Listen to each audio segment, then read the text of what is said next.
পর্দাটা কত সুন্দর ভাবে আছে দেখেন তো, কেউ দেখতে পায় না। অন্যান্য জালসাতে যাচ্ছি যখন দেখছি 2 ফুট পর্যন্ত চাদর দিয়ে রেখেছে, আর ওপরটা পরিপূর্ণ ফাঁকা, সবকিছু দেখা যায়। তো এটা পর্দা নয়। আমরা যখনই এইগুলো দেখতে পাই তখনই আর এইগুলোর আমরা আগে বিরোধিতা করার চেষ্টা করি। তো দোকানের বিরুদ্ধে আমাদের প্রায় জায়গাতে বক্তব্য দেওয়া আছে, আপনারা ভালোভাবে দেখেছেন। এই বক্তব্য নিয়ে অনেক মানুষ কমেন্ট করে, সেই লোকদের উদ্দেশ্যে বলতে চাইছি, আপনার হুজুর কদিন দোকানের বিরুদ্ধে কথা বলেছে আপনি সেটা আগে কমেন্ট করেন। যে আপনার হুজুর দোকানের বিরুদ্ধে কদিন আগে বক্তব্য রেখেছে, কটা বক্তব্য বলেছে দোকান পাশার জালসাতে বসতে দেওয়া যাবে না, কয়দিন আপনার হুজুর বলেছে, এটা আগে আপনি কমেন্ট করে বলেন যে এই হুজুর এইভাবে বলেছে। আপনাকে আমি বলে যাচ্ছি, দোকানের বিরুদ্ধে আমাদের বক্তব্য এইভাবেই চলবে যতদিন ইনশাআল্লাহ বেঁচে থাকবো, কিয়ামত পর্যন্ত। আপনার হুজুর বলবে না দোকানের ব্যাপারে, কেন? আজকে যদি আপনার হুজুর দোকানের ব্যাপারে বক্তব্য দিয়ে দেয়, কালকে থেকে আর কমিটির লোক আপনার হুজুরকে ডাকবে না। আপনার হুজুর টাকার চিন্তা করে, আমরা টাকার চিন্তা করি না। জালসারও চিন্তা করে না যে আবার সামনে বছর এই বারহাসে ডাকবে, এই আশা নিয়ে বক্তব্য রাখি না। বারহাসে ডাকুক চাই না ডাকুক, বক্তব্য প্রথম গতিতেই চলবে যেভাবে শুরু থেকে শেষ পর্যন্ত ইনশাআল্লাহ। অতএব আপনার হুজুরকে বলেন, হুজুর দোকানের বিরুদ্ধে জোরালো কণ্ঠে বক্তব্য রাখেন, পর্দাকে নিয়ে জোরালো কণ্ঠে বক্তব্য রাখেন। দেখেন আপনার হুজুর বলে কিনা। আপনার হুজুর বলবে না, কেন? আজকে যদি আপনার হুজুর দোকানের মধ্যে বক্তব্য দিয়ে দেয়, কালকে থেকে জালসাতে বারহাস। এই ভয় আপনার হুজুরের আছে, এই ভয় আপনার হুজুরের অন্তরে কাজ করে, তাই দোকানের বিরুদ্ধে কথা বলে না। হুজুর তো গজাল নিয়েই ব্যস্ত, তো কখন দোকানের বিরুদ্ধে কথা বলবে? হুজুর তো কেসা কাহিনী নিয়ে ব্যস্ত, কখন হুজুর দোকানের বিরুদ্ধে কথা বলবে? তাই আমি আপনাদের উদ্দেশ্যে বলতে চাইছি,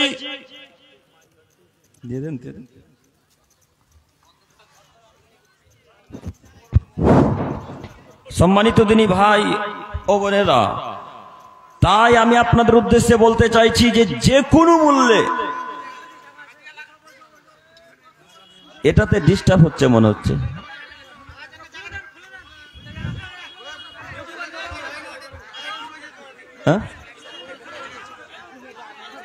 সম্মানিত উপস্থিতি, একটু আপনারা চুপ করেন, একটু আপনারা মুখকে বন্ধ রাখেন। আপনারা বসুন, আপনারা একটু বসুন।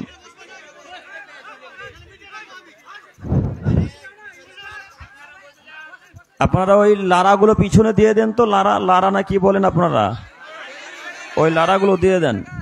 জি, ও আচ্ছা আচ্ছা। তো যাই হোক, আজকে একটু কষ্ট করেন, আজকের মতো একটু কষ্ট করে শুনেন। ইউটিউবার ভাইরা প্রতিদিন এরকম আসবে। টেবিলটা নয়তো পিছনে করে দেন, তো একেবারে পিছনে করে দেন।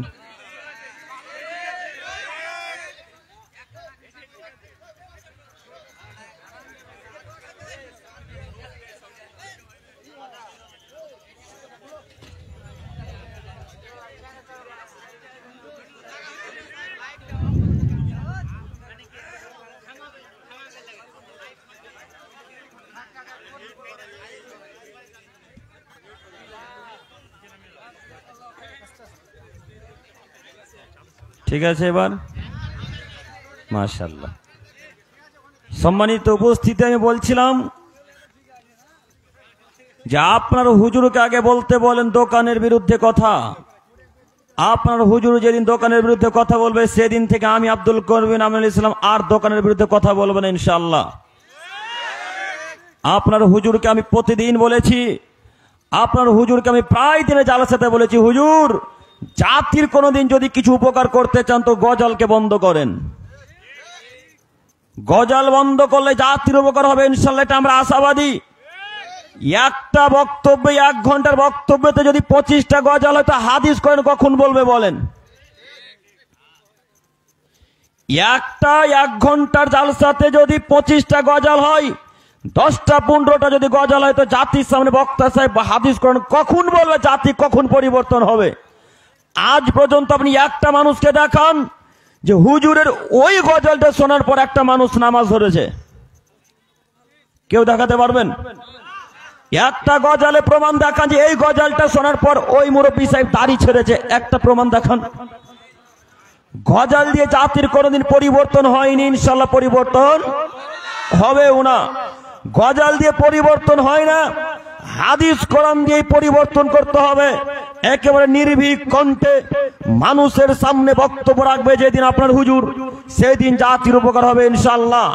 আপনার হুজুরকে বলে দিতে হবে যেই সমস্ত দোকানে যেই সমস্ত জালসার দোকান পাশার বসে, ওই কমিটিতে যত লোক থাকবে, জালসাতে যত লোক ঘোরাঘুরি করবে, তত লোক যত পাপ করবে, জালসার কমিটি একাই তত পাপ করবে। এই কথা আপনার হুজুরকে বলতে হবে। আপনার হুজুর অন্তরে সাহস নেই, আপনার হুজুর বলতে পারবে না। কেন? আপনার হুজুর যদি কমিটির বিরুদ্ধে বক্তব্য রাখে, তাহলে ওই কমিটির লোক আর টাকা দিবে না। কথা একেবারে অক্ষর অক্ষর মিলাবেন, তারপরে ঠিক বলবেন, মনে থাকবে ইনশাল্লাহ। কথা আমার ভুল হলেও ঠিক বলবেন না, কথা যদি মিলে তাহলে ঠিক বলবেন, মনে থাকবে ইনশাল্লাহ। আপনার হুজুরের বিরুদ্ধে আমি কোনদিন বক্তব্য রাখিনি, ইনশাআল্লাহ রাখবো না। কেন? হুজুর দিয়ে জাতির উন্নতি হবে, আবার হুজুর দিয়ে জাতির ধ্বংস হবে। হুজুর দিয়ে যেমন জাতির উপকার হয়, হুজুর দিয়ে ঠিক তেমন জাতির ধ্বংস হয়, তার জলজান্ত প্রমাণ গজাল। এই বক্তব্যের মঞ্চটা হয়ে গেছে এখন গজালের ময়দান, গজালের মঞ্চ, তাই না? বক্তব্যের মঞ্চ এখন হয়ে গেছে গজালের ময়দান। তাই তো মানুষ বক্তব্য দেওয়ার নামে গজাল বলে আর সুর করে কেসা কাহিনীতে বক্তব্য চালায়, অথচ একটা হাদিস কোরআন নেই, একটা কোরআনের অর্থ নেই যে কোরআনের অর্থ শুনে জাতি মুখস্থ রাখবে, একটা হাদিস বলে বাংলা অনুবাদটা মনে রাখবে, এরকম বক্তব্য আপনার হুজুরের নেই। তাই আপনার হুজুরকে আমি প্রতিদিন বলি, যেখানে দেখা হয় যে হুজুর আপনি গজাল বন্ধ করেন, তাহলে হয়তো বা ইনশাআল্লাহ জাতির উপকার হবে, আপনার উপকার হবে। যাই হোক, আমি বলতে চাইছিলাম দোকান আজকে নেই, তো আমি যে কত খুশি, আলহামদুলিল্লাহ, অত্যন্ত খুশি। আমি আর শাহিনুর ভাই একদিন আলোচনা করছিলাম যে আমরা যে এইভাবে দোকানের বিরুদ্ধে বক্তব্য রাখছি, মানুষ পরিবর্তন হবে কি? তো শাহিনুর ভাই বললেন হবে ইনশাআল্লাহ, দেখবেন হতে পারে। তার এটা একটা প্রমাণ। আর একটা ইটাহারে জালসায় গিয়েছিলাম, ওদের কোনো দোকানই বসেনি ইটাহারে। তো যাই হোক, ইনশাআল্লাহ মানুষ পরিবর্তন হয়েছে, বুঝতে শিখেছে, ইনশাআল্লাহ আরো পরিবর্তন হবে ইনশাআল্লাহ। ইনশাআল্লাহ আল্লাহ তুমি জালসার কমিটিদেরকে কবুল করে নাও, সকলে বলি আমিন। আল্লাহ তুমি যারা জালসা করছে তাদের এই নিয়তকে কবুল করে নাও, সকলে বলি আমিন। সম্মানিত দিনী ভাই, আজকে আমরা হাদিস কোরআন পেশ করেছি, জাহান্নাম থেকে বাঁচার উপায়। এই বিষয় নিয়ে গুরুত্বপূর্ণ তথ্যবহল বিবরণের চেষ্টা করব ইনশাআল্লাহ। সম্মানিত উপস্থিতি, একটু আমার কথায় ধ্যান দিবেন, আমার দিকে এক খেয়ালে চেয়ে থাকবেন, নইলে আয়াত এবং হাদিসের অর্থ বুঝতে পারবেন না। সম্মানিত দিনী ভাই, সম্মানিত মা ও বোনেরা, জাহান্নামের অতীব ভয়াবহ দৃশ্য থেকে, যে জাহান্নামের অতীব ভয়াবহ কঠিন আগুন থেকে যদি বাঁচতে চান, জাহান্নামের অতল গহ্বর গভীরে যদি আমরা যেতে না চাই, তাহলে যে কোনো মূল্যে আমাদেরকে আল্লাহ এবং তার রাসূলের দেওয়া পদ্ধতি গ্রহণ করে নিতে হবে। আমরা যদি জাহান্নামের আগুন থেকে বাঁচতে চাই, যদি আমরা মনে করি কিয়ামতের মাঠে বেঁচে যাব, আমরা যদি চাই যে কবর আযাব থেকে বেঁচে থাকবো, তাহলে আমাদেরকে যে কোনো মূল্যে আমাদেরকে আল্লাহ এবং তার রাসূলের দেওয়া পদ্ধতি গ্রহণ করে নিতে হবে, নচেত বাঁচার আর কোনো পথ নেই। আল্লাহ এবং তার রাসূলের দেওয়া পদ্ধতি ব্যতীত যদি অন্য কোনো মানুষ অন্য কোনো পদ্ধতি অবলম্বন করে, তাহলে তার ফলাফল জাহান্নাম, তাহলে তার ফলাফল জাহান্নাম। অতএব আমি আপনাদের অনুরোধ করে বলতে চাইছি, আপনারা প্রায় সবাই শিক্ষিত মানুষ, আপনাদের সবারই জ্ঞান আছে। এই জ্ঞান এতটুকু যদি থাকে, আমি আব্দুল করিম আমিনুল ইসলাম যতক্ষণ বক্তব্য রাখবো, আমার বক্তব্য যদি হাদিস কোরআনের সাথে মিলে তাহলে মানবেন, হাদিস কোরআনের সাথে যদি আমার বক্তব্য না মিলে তাহলে ছুঁড়ে ফেলে দেবেন ইনশাআল্লাহ। আমার হাদিস কোরআন ব্যতীত অন্য কথা আপনাদেরকে মানতে হবে না। আমিও চাই যে আপনাদের মাঝে যতক্ষণ থাকবো ততক্ষণ পর্যন্ত হাদিস কোরআন দিয়ে বক্তব্য রাখবো ইনশাআল্লাহ। সম্মানিত দিনী ভাই, বলছিলাম জাহান্নাম থেকে বড় বাঁচার উপায় হচ্ছে যে কোনো মূল্যে শয়তানি কাজকর্ম থেকে বিরত থাকা লাগবে। জাহান্নাম থেকে যদি আমরা বাঁচতে চাই তাহলে আমাদেরকে যে কোনো মূল্যে শয়তানি কাজকর্ম থেকে বিরত থাকা লাগবে। আব্দুল করিম ভাই, শয়তানি কাজকর্ম কি, কিভাবে আমরা শয়তান থেকে বাঁচবো, কিভাবে আমরা জাহান্নাম থেকে বাঁচবো, এটা একটু বলে যান। সম্মানিত দিনী ভাই বোন, একটু আমার দিকে তাকান। যদি আমরা শয়তানি কাজকর্ম থেকে বিরত থাকতে চাই তাহলে আমাদেরকে যে কোনো মূল্যে হারাম উপার্জন থেকে বিরত থাকতে হবে। যে কোনো মূল্যে হারাম উপার্জন থেকে বিরত থাকতে হবে, তাহলে আমরা শয়তানি কাজকর্ম থেকে বিরত থাকতে পারবো এবং জাহান্নাম থেকেও বিরত থাকতে পারবো। একটা হাদিস মনে রাখবেন, আবু বকর সিদ্দিক রাদিয়াল্লাহু তাআলা আনহু থেকে বর্ণিত, তিনি বলেন রাসূলুল্লাহ সাল্লাল্লাহু আলাইহি ওয়াসাল্লাম বলেছেন, লা ইয়াদখুলুল জান্নাতা জাসাদুন গুযিয়া বিল হারাম, ওই দেহ জান্নাতে যাবে না যেই দেহ হারাম মালে তৈরি। ওই দেহ জান্নাতে যাবে না যেই দেহ হারাম মালে তৈরি। ওই দেহ জান্নাতে যাবে না যেই দেহ হারাম মালে তৈরি। এই হাদিসকে সামনে রেখে এবার আপনাকে বলতে চাইছি, দেহ যদি এতটুকু হারাম দিয়ে তৈরি হয় তাহলে ওই দেহ জান্নাতে যাবে না। এই পুরো শরীরটা, এই 10টা হাতের আঙুল, 10টা পায়ের আঙুল, মাথা, চক্ষু, 2 কান, এত কিছুর মধ্যে যদি কোনো একটা জিনিস হারাম খাদ্য দিয়ে তৈরি হয়, হারাম টাকার উপার্জন দিয়ে যদি তৈরি হয়, তাহলে ওই দেহ, ওই কান, ওই চক্ষু, ওই হাত, ওই পা জান্নাতে যাবে না। এবার একটা কথা বলেন, আমি টাকা উপার্জন করেছি 10 টাকা, 10 টাকা উপার্জন করে আমি কিনে নিয়ে এসেছি আলু অর্ধ কিলো, অর্থাৎ 500 গ্রাম। 500 গ্রাম আলু কিনে নিয়ে এসেছি। ওই 500 গ্রাম আলুর মধ্যে 2-1 পিস আলু আমি আব্দুল করিম বিন আমিনুল ইসলাম খেয়েছি। এবার বলেন, এই 10 গ্রাম বা 2-1 পিস আলু যেটা পান করে খেয়েছি, এই 10 গ্রাম আলুকে শুধু ডান হাতে ঢুকেছে না পুরো শরীরে গেছে? কোথায়? পুরো শরীরে গেছে। তাহলে এই 1 পিস হারাম আলু খাওয়ার কারণে পুরো শরীর এখন জান্নাতে যাবে না। এবার আপনাকে বলি, আপনি হয়তো বলতে চাইছেন, আব্দুল করিম ভাই, আমি হারাম টাকার শুধু জুতা পরি বা এই মোজা পরি, আমার পা শুধু জাহান্নামে যাবে, আমার দেহ জাহান্নামে যাবে না। তাহলে এই কথা মাথায় রাখবেন। গ্রামীয় ভাষায় একটা ভাষা লেখা হয়, গ্রামীয় ভাষা একটা মা ও বোনেরা কথা বলে যে কান টানলে মাথা আসে। হ্যাঁ, কান টানলে মাথা আসে। এবার আপনি বলেন, যদি এই টাকনু থেকে নিচু দিকটাকে জাহান্নামে রেখে দেওয়া হয় তাহলে শরীর কোথায় থাকবে? যে শরীরটা কি জাহান্নামের বাইরে থাকবে, না পা আর শরীর একই সাথে যুক্ত? পা যদি জাহান্নামে যায় তাহলে আব্দুল করিমের মাথা থেকে, চোখ থেকে, যা কিছু আছে দেহতে, পুরো শরীরটাই কোথায় যাবে? জাহান্নামে যাবে। আপনারা আমার কথা কি বুঝতে পারছেন? পুরো শরীরটা এখন কোথায় যাবে?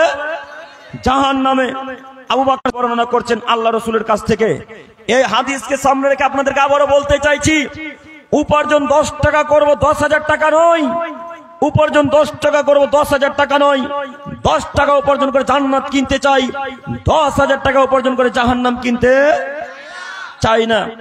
10 টাকা উপার্জন করে জান্নাত কিনবো ইনশাআল্লাহ। 10,000 টাকা দিনে উপার্জন করে জান্নাতে যাব না, জাহান্নামে যাব না।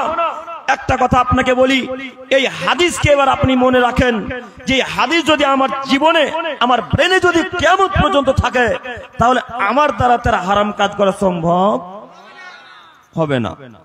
কিন্তু বড় দুঃখের বিষয়, এই হাদিস মনে রাখবে কজন? কেউ তো হাদিস মনে রাখতে পারে না। হাদিস মনে রাখার সম্ভব এদের পক্ষে হয় না, এদের গজল মনে রাখা খুব সম্ভব হয়। একটা মানুষের হাত তুলে, কাউকে হাত তুলতে বলেন যে এখানে কার কয়টা গজল মুখস্থ আছে, আশা করি এখানে 10 জন মানুষের হাত উঠবে। 10 জনের বেশি উঠবে যে আমার এই গজলটা মুখস্থ আছে। এই শ্রোতাদেরকে একজনকে বলেন যে হাদিস কার কয়টা মুখস্থ আছে, হয়তো 1 থেকে 2 জনের হাত উঠবে, তালবিলিম ব্যতীত, তালবিলিম ভাইরা ব্যতীত। কজনের হাদিস মুখস্থ থাকে? হাদিস মুখস্থ করার প্রয়োজন মনে করে না, আল্লাহ রাসূলকে এরা প্রাধান্য দেয় না। তবে যারা দায়িত্বশীল মানুষ, তাদের দৃষ্টি আকর্ষণ করে আপনাকে বলি, এই হাদিস মাথায় রাখবেন। আপনি হালাল খাদ্য খাওয়ার চেষ্টা করবেন, যে কোনো মূল্যে হারাম উপার্জন করবেন না। বড় দুঃখের বিষয়, যিনারা দায়িত্বে আছে, যিনারা দায়িত্বশীল মানুষ, তারাই হারাম কাজে লিপ্ত, তারাই হারাম খাদ্য বেশি খায়। হারাম খাদ্য তিনারাই বেশি খায় যিনারা দায়িত্বে আছেন। আব্দুল করিম ভাই, আপনি আমাদের উত্তর দিনাজপুর বারহাসে এসেছেন, কথা হিসাব করে বলবেন, নইলে আপনি এখান থেকে যেতে পারবেন না। জি, কথা হিসাব করে বলতে এসেছি, আপনি আমার কথার সাথে কথা মিলিয়ে নেবেন। শুধু আপনাকে বলছি, আপনি দায়িত্বশীল মানুষ, আপনি হারাম কাজে লিপ্ত হবেন কেন? আপনি দায়িত্বশীল মানুষ, আপনি হারাম কাজ করবেন কেন? আপনি দায়িত্বশীল মানুষ, আপনি সুদের মতো জঘন্য পাপে লিপ্ত হবেন কেন? আপনি দায়িত্বশীল মানুষ, মুদিখানায় বিড়ি বিক্রয় করবেন কেন? আপনি দায়িত্বশীল মানুষ, মুদিখানায় গাঁজা বিক্রয় করবেন কেন? আপনি দায়িত্বশীল মানুষ, মুদিখানায় তিরঙ্গা বিক্রয় করবেন কেন?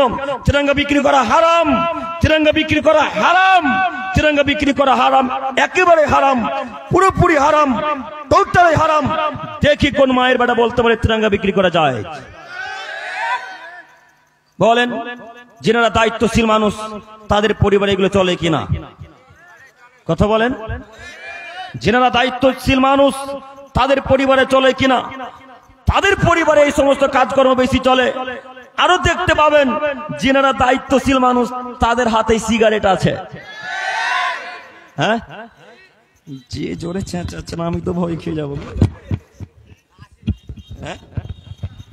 যিনারা দায়িত্বশীল মানুষ তিনারা কি করে? সিগারেট পান করে। তাদের পকেটে দেখবেন বিড়ি আছে, তাদের পকেটে দেখবেন গুল আছে। আর বরিন্দা বুঝেন আপনারা কি? বরিন্দা, লঙ্গির বরিন্দা বুঝেন নাকি? হ্যাঁ, এইখানে দেখবেন তা মাঝে মাঝে গুল গোজা থাকে, থাকে তো। হ্যাঁ, এগুলো মানে সবই হালাল নাকি শেখ? সবই হালাল এগুলো নাকি? মাকরু মানে, মাকরু মানে, মাকরু মানে তো খারাপ, অপছন্দনীয়, তাই না?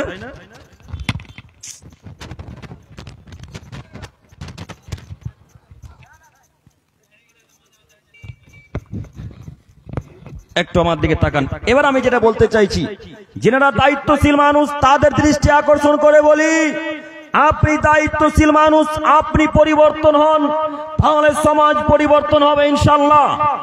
আপনি দায়িত্বশীল মানুষ, আপনি পরিবর্তন হন, তাহলে সমাজ পরিবর্তন হবে ইনশাআল্লাহ। আপনি লোকের সম্মুখে, জনগণের সামনে দাঁড়িয়ে দাঁড়িয়ে সিগারেট পান করেন, আবার আপনি নেতাগিরি করেন। আপনি জনসমাজের সামনে দাঁড়িয়ে দাঁড়িয়ে দাঁড়িয়ে বিড়ি পান করেন, আবার আপনি নেতাগিরি করেন। আপনার দ্বারা সমাজ পরিবর্তন হবে না, আপনার দ্বারা সমাজ পরিবর্তন হবে না। কেন? সমাজ পরিবর্তন করতে লাগে নিজেকে পরিবর্তন আনতে হয়। সমাজ যদি পরিবর্তন করতে চান তাহলে আগে নিজেকে পরিবর্তন হতে হবে যে কোনো মূল্যে। যিনারা দায়িত্বশীল মানুষ তিনারাই যদি এরকম ভাবে হারাম খাদ্য খায় তাহলে তো গ্রামের লোক পান করবে, খাবেই, তাই না? মা ও বোনের একটা কথা বলে দেখবেন গ্রাম্য ভাষায়, যে শাশুড়ি যদি দাঁড়িয়ে পেচ্ছাপ করে আইগিনাতে, আইগিনা বুঝেন কি? আইগিনা বুঝেন কি? মানে আমাদের ভাষার আপনাদের ভাষা সব একই নাকি? ও, তাহলে অসুবিধা নেই। শাশুড়ি যদি আইগিনাতে দাঁড়িয়ে দাঁড়িয়ে পেচ্ছাপ করে আর বৌমারা যদি জানলা দিয়ে দেখে নেয় রাতের বেলায়, তাহলে সকাল বেলায় দেখবেন ওই বৌমারা ঘুরে ঘুরে আইগিনাতে পেচ্ছাপ করছে। কথার অর্থ কিছু বুঝলেন কি? কি বুঝলেন? কথার অর্থ হচ্ছে দায়িত্বশীল যদি খারাপ কাজকর্ম করে, ওর আন্ডারে ওর নিচে যত মানুষ থাকবে তার থেকে আরো লক্ষ কোটি গুণ খারাপ কাজ করার চেষ্টা করবে, তাই না? এই জন্য বলতে চাইছি, যারা দায়িত্বশীল মানুষ তাদের আগে পরিবর্তন হতে হবে যে কোনো মূল্যে। বড় দুঃখের বিষয়, দায়িত্বশীল তাদেরকে আমাদের সমাজে লোকেরা করে যারা হারামখোর, যারা গাঁজাখোর। আমাদের সমাজে লোক বড় মূর্খ। দায়িত্বশীল তাদেরকেই করে যাদের মুখে দাঁড়িয়ে নেই, তাদেরকে দায়িত্বশীল বানায়। সমাজে বড় মূর্খ যাদের প্যান্ট 24 ঘন্টা টাকুর নিচে থাকে তারা নাকি সর্দার, তারা নাকি ক্যাশিয়ার, তারা নাকি সভাপতি। আশ্চর্য লাগে। দায়িত্বশীল এদেরকে তো দেওয়া যাবে না, দায়িত্ব দিয়ে এরা পাওয়ার হকদার নয়, এরা দায়িত্ব নেওয়ার যোগ্যতা রাখে না। দায়িত্ব নিবে কারা? যারা আল্লাহ এবং তার রাসূলের বিধানকে মানে তারা। দায়িত্বে থাকবে কারা? যারা আল্লাহ এবং তার রাসূলের বিরুদ্ধে, যারা আল্লাহ এবং তার রাসূলের বিধানকে মেনে নিবে তারা। একটু আব্দুল করিম ভাই, আপনি এখানে প্রমাণ কথা দিয়ে যান, প্রমাণ দিয়ে কথা বলে যাবেন। যেই প্রমাণ দিয়ে কথা বলি একটু আমার দিকে তাকান। আল্লাহ নবী সাল্লাল্লাহু আলাইহি সাল্লাম বললেন, লা তাকুমু সাত, আদমের ছেলেমেয়ে তোমরা শোনো, কিয়ামত ততদিন পর্যন্ত হবে না হাত্তা ইয়াকুনা আসাদুন নাসবি দুনিয়া লুকাইবেনা লুকাব, যতদিন পর্যন্ত আদমের সন্তান অধম, অযোগ্যর ছেলে অযোগ্য, বেহায়ার ছেলে বেহায়া যতদিন পর্যন্ত সমাজের নেতৃত্ব না দিচ্ছে ততদিন পর্যন্ত কিয়ামত হবে না। রাসূলের হাদিস, এ কথা মনে রাখবেন। আল্লাহ নবী বলছেন কিয়ামত ততদিন পর্যন্ত হবে না যতদিন পর্যন্ত অধমের সন্তান অধম, অযোগ্যর ছেলে অযোগ্য, বেহায়ার ছেলে বেহায়া যতদিন পর্যন্ত সমাজের নেতৃত্ব না দিচ্ছে ততদিন পর্যন্ত কিয়ামত হবে না। আপনি শুধু বারহাসে নয়, শুধু উত্তর দিনাজপুর বারহাস নয়, গোটা ভারতবর্ষ, বাংলাদেশ, পাকিস্তান, গোটা পৃথিবীতে চোখ ঘুরিয়ে দেখেন একবার, গোটা পৃথিবীতে চোখ ঘুরিয়ে দেখেন, যিনারা সর্দার তাদের মুখে দাড়ি নাই। কথা ভুলে গেল। যিনারা ক্যাশিয়ার তার প্যান্টটা 24 ঘন্টা টাকুনোর নিচে। কথা মিলে। যিনি সভাপতি সাহেব তার স্ত্রী ঢং ঢং ঢং ঢং করে বাজারে যায়, আবার ঢং ঢং ঢং ঢং করতে করতে বাড়ি চলে আসে, ওই নাকি আবার ক্যাশিয়ার সাহেব। বলেন এরকম যদি সর্দার ক্যাশিয়ার সভাপতি থাকে তো জাতির কি উপকার হবে? কি উপকার করবেন? আল্লাহ নবী বড় দুঃখ করে বলছেন কিয়ামত ততদিন পর্যন্ত হবে না যতদিন পর্যন্ত অধমের সন্তান অধম সমাজের নেতৃত্ব না দিচ্ছে ততদিন পর্যন্ত। অধম কারা? যারা অশিক্ষিত তারা। অধম কারা? যারা প্যান্ট টাকুর নিচে পড়ে তারা। অধম কারা? যারা দাড়ি চেঁচে ফেলে দেয় তারা। এরা তাই শিক্ষিত মানুষ নয়, এরা শিক্ষিত মানুষ নয়। এখানে আরেকটা কথা পেশ করি, আপনার হুজুর যখন কিয়ামত সম্পর্কে আলোচনা করে তখন আপনার হুজুর ঠিকই বলে সূর্য যতদিন পশ্চিমে না পূর্বে না পশ্চিমে না উঠবে ততদিন কিয়ামত হবে না। আপনার হুজুর ঠিকই বলে যে শুক্রবারের দিন কিয়ামত হবে, তাছাড়া কোনোদিন আর কিয়ামত হবে না। আপনার হুজুর আরো কিয়ামতের আলামত বলতে পারে, কিন্তু হুজুর সমাজের ব্যাপারে কিয়ামতের আলামত নিয়ে আলোচনা করতে পারে না। কেন পারে না? বললেই সমাজের কাছে হবে খারাপ, এই জন্য করে না। আপনার হুজুর কি হাদিস জানে না? অবশ্যই জানে। আপনার হুজুর কি পড়েনি? অবশ্যই পড়েছে, কিন্তু হুজুর বলবে না। ওই তো একটা বাংলা কথায় আছে, বলে এরকম করে খাবি কতদিন, না তো গোলে মালে যায় যতদিন। চল এইভাবে চালা। সমাজের লোকও যেমন আমাদের বক্তারাও ঠিক তেমন, তাই তো এভাবে চলে যাচ্ছে। সম্মানিত তিনি ভাই, এবার আপনাদের উদ্দেশ্যে বলতে চাইছি, আপনার সমাজের মানুষ, মসজিদ আপনাদের আন্ডারে, মাদ্রাসা আপনাদের হাতে, আপনারা যা করবেন তাই হবে ইনশাআল্লাহ। আপনারা যা করবেন তাই হবে ইনশাআল্লাহ। অতএব আপনাদের অনুরোধ করে বলতে চাইছি, দায়িত্ব তাকেই দিবেন যার মুখে দাঁড়িয়ে আছে। দায়িত্ব তাকেই দিবেন যে 5 ওয়াক্ত সালাত আদায় করে। দায়িত্ব তাকেই দিবেন যে হালাল খাদ্য খায়। দায়িত্ব তাকেই দিবেন যে আল্লাহ এবং তার রাসূলের বিধানকে ফলো করে মেনে চলে। তাদেরকে দায়িত্ব দেব ইনশাআল্লাহ, ইনশাআল্লাহ, ইনশাআল্লাহ।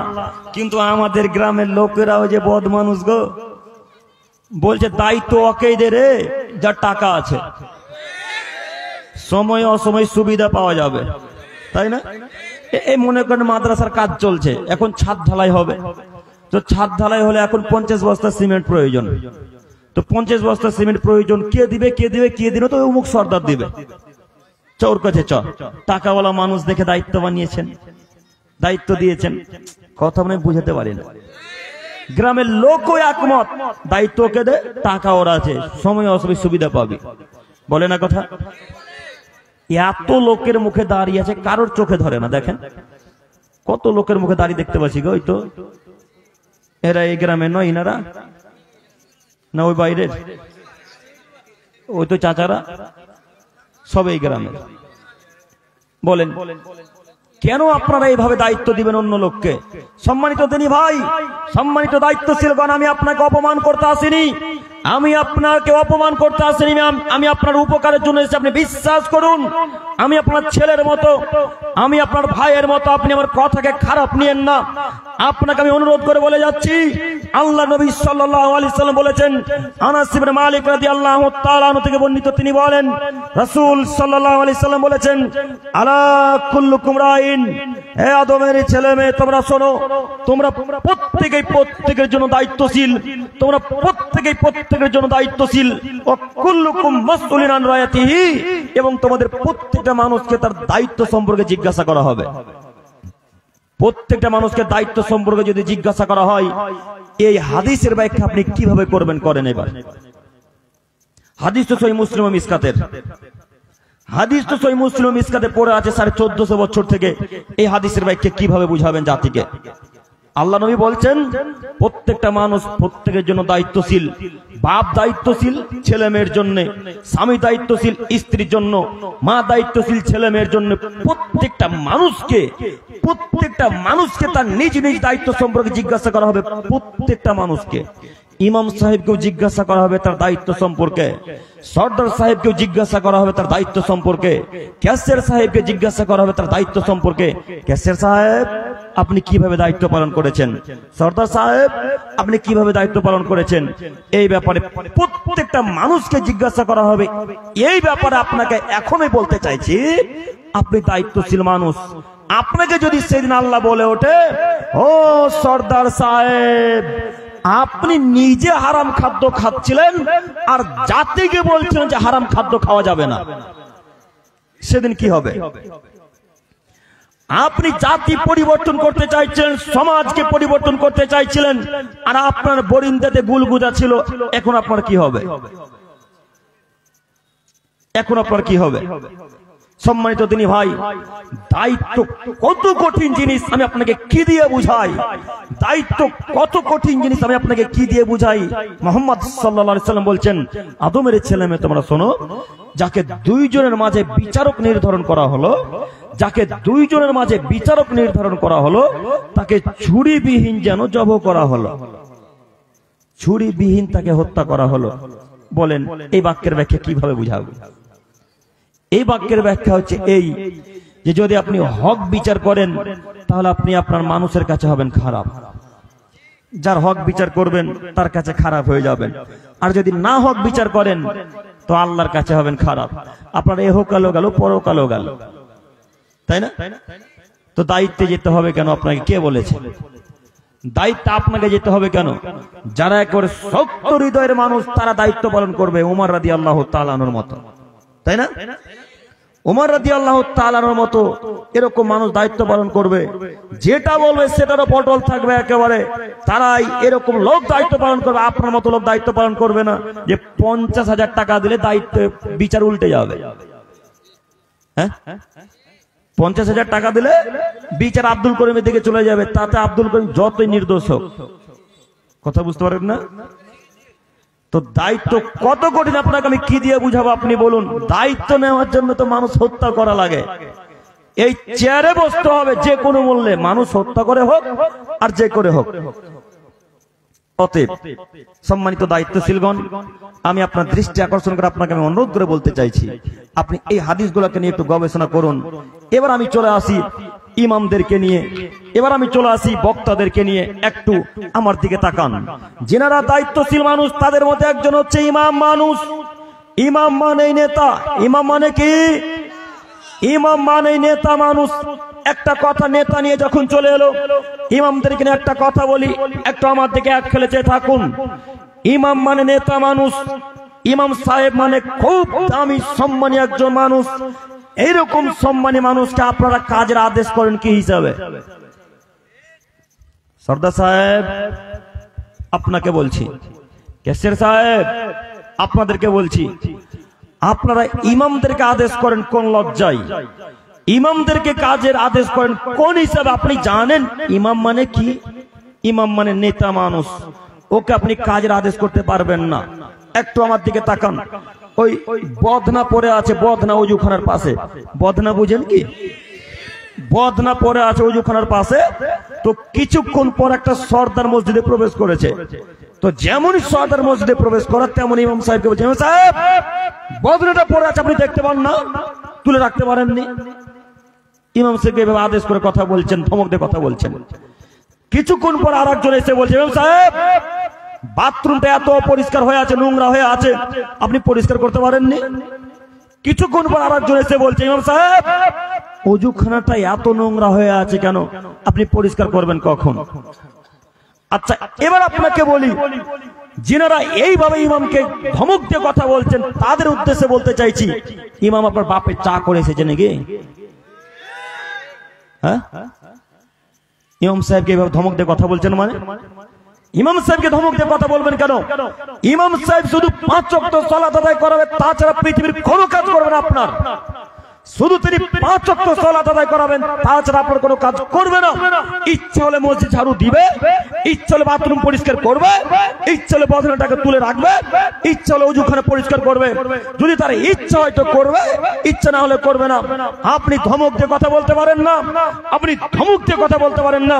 ওরা সম্মানিত মানুষ, ওরা জ্ঞানী মানুষ, ওনারা সম্মানিত মানুষ, অতএব আপনি তাকে ধমক দিয়ে কথা বলতে পারেন না। আপনাদের অনুরোধ করে বলতে চাইছি, আপনি কখনোই কোন সময় ইমামদেরকে কাজের আদেশ করবেন না আজকে থেকে ইনশাআল্লাহ। কোনদিন আদেশ করবেন না ইনশাআল্লাহ। ইমাম সাহেব আদেশ করবে আমাদেরকে, আমরা মানতে বাধ্য। ইমাম সাহেব আমাদেরকে আদেশ করবে, আমরা মানতে বাধ্য। তবে ইমামের কথা যদি শিরক এবং বেদাত হয়ে যায় আর মানতে বাধ্য নয়। যে ইমাম সাহেবের কথা যদি শিরক এবং বেদাতের দিকে চলে যায় তাহলে আর আমরা মানবো না।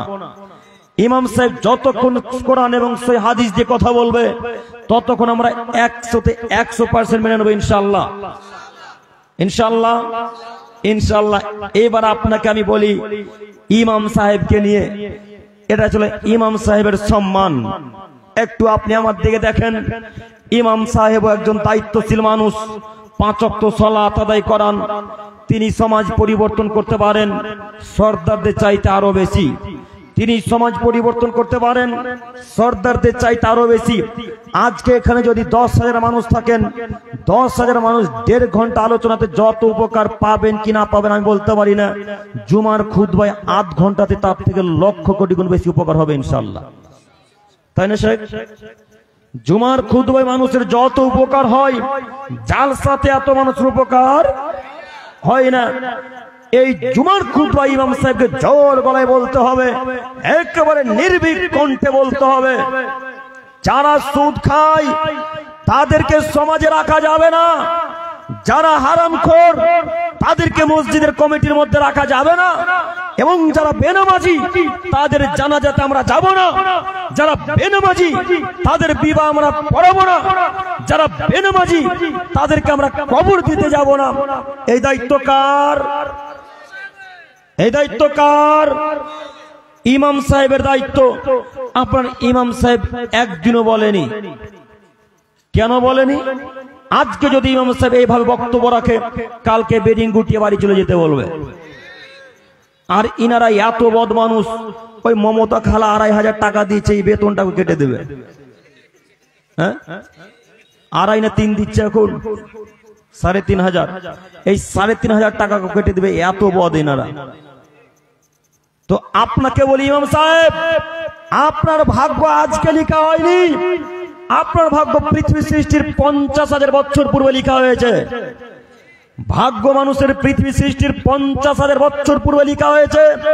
অতএব ইমাম সাহেব আপনি মানুষকে দেখে ভয় করে বক্তব্য রাখবেন না, একভাবে একেবারে আল্লাহকে ভয় করুন। আল্লাহ এবং তার রাসূল যেইভাবে বক্তব্য দিতে বলেছেন, হাদিস করেন যেভাবে আল্লাহ রাসূল পেশ করেছেন, ঠিক ওইভাবে পেশ করুন এবং জাতির সামনে জোরালো কণ্ঠে বলুন, আমাকে বারহাসে যদি রাখতে হয় রাখুন, যদি না রাখতে হয় না রাখুন। মাথা বিক্রি করে বারহাসের মসজিদে চাকরি করতে আসেনি, মাথা বিক্রি করে বারহাসের মসজিদে চাকরি করতে আসেনি। বারহাসে আমি থাকবো না, বেনামাজি জানাজা আমি পড়াবো না, বেনামাজির বিবাহ আমরা পড়াবো না, বেনামাজির বিবাহ আমরা। যেই দিন ইমাম সাহেব বক্তব্য রাখতে পারবে সেই দিন জাতির উপকার হবে ইনশাআল্লাহ। সেই দিন মানুষ 5 ওয়াক্ত সালাত আদায় করবে ইনশাআল্লাহ, এটা আমরা আশাবাদী। আজকে সামনের সপ্তাহে জুমার খুতবা জোরাল কণ্ঠে বলেন, যারা 5 ওয়াক্ত সালাত আদায় করে তাদের জানাজায় উপস্থিত হব, নচেত কারো জানাজায় উপস্থিত হব না। এইভাবে জোরাল কণ্ঠে ইমাম সাহেব যদি বক্তব্য রাখতে পারে, তাহলে সামনের সপ্তাহ থেকে নয়, বৈকাল থেকে আসর থেকে দেখবেন হাজার হাজার মানুষ মসজিদে চলে আসবে ইনশাআল্লাহ। ইনশাআল্লাহ মানুষের অন্তরে ভয় দেখাতে হবে, বলতে হবে তাদেরকে ঢালা মাটি দিয়ে দিতে হবে, তাদের জানাজায় যাব না, তাদের কাফন দাফন আমরা করাবো না, যে করাবে করাক, আমরা অন্তত করাবো না। আমরা ইমাম মানুষ, আমরা আল্লাহ এবং তার রাসূলের বাণীকে মানি। বলেছেন? বলেননি। কিভাবে বলবেন? অন্তরে ভয় ভীতি আছে যে, অন্তরে ভয় ভীতি থাকলে জাতির উপকার করতে পারবেন না ইনশাআল্লাহ। অন্তরে ভয় ভীতি থাকলে জাতির উপকার করতে পারবেন না ইনশাআল্লাহ। অতএব অন্তরে ভয় ভীতি না রেখে আল্লাহকে ভয় করে বক্তব্য রাখুন, দেখবেন ইনশাআল্লাহ সমাজের উপকার হবে ইনশাআল্লাহ।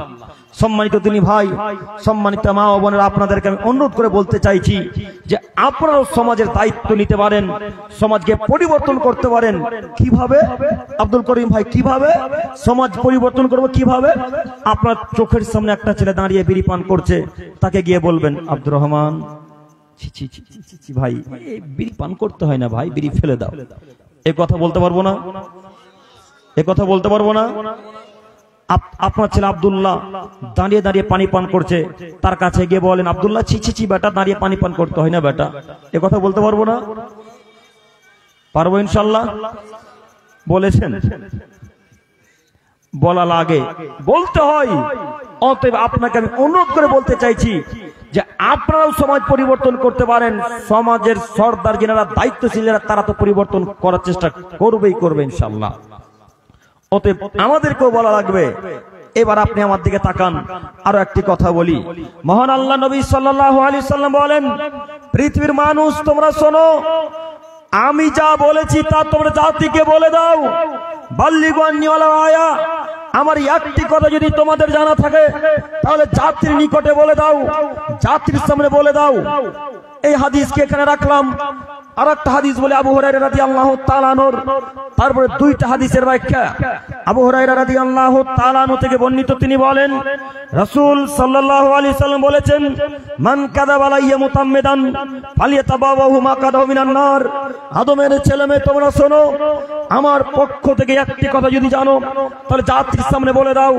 আমার পক্ষ থেকে একটি কথা যদি জানো তাহলে জাতির সামনে বলে দাও। আর সেই কথা যদি আমার না হয় তাহলে তোমাদের থাকার জায়গা হবে জাহান্নাম।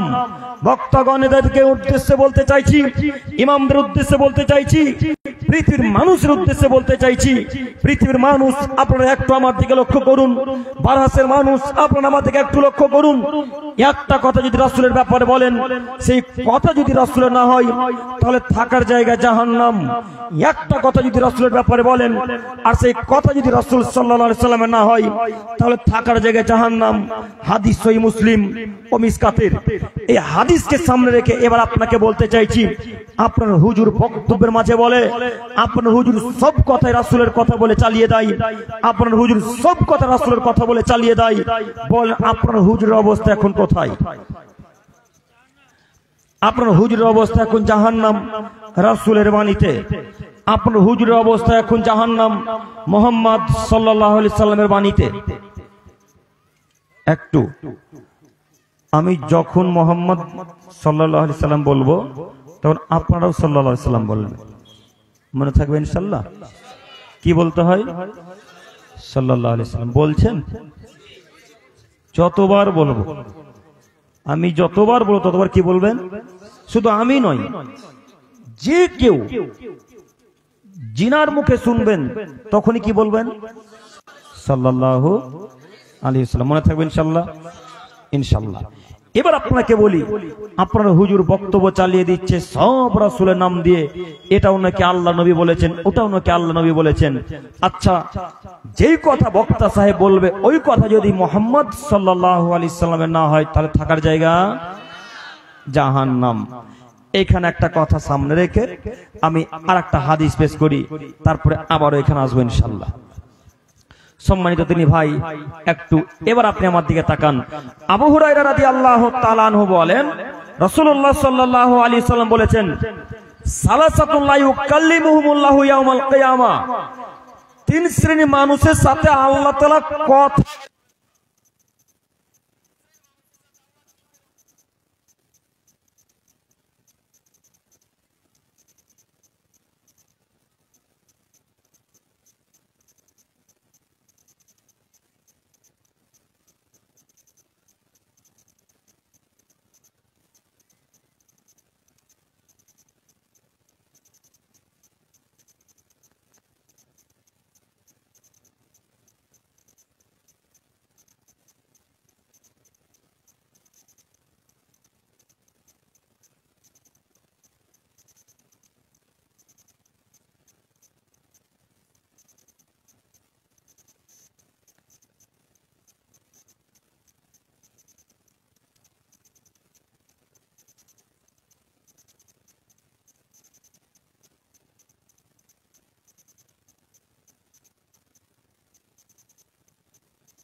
করবেন না। এই বাক্যের অর্থ এইভাবে যে কম বয়সে তাহলে জেনা করা,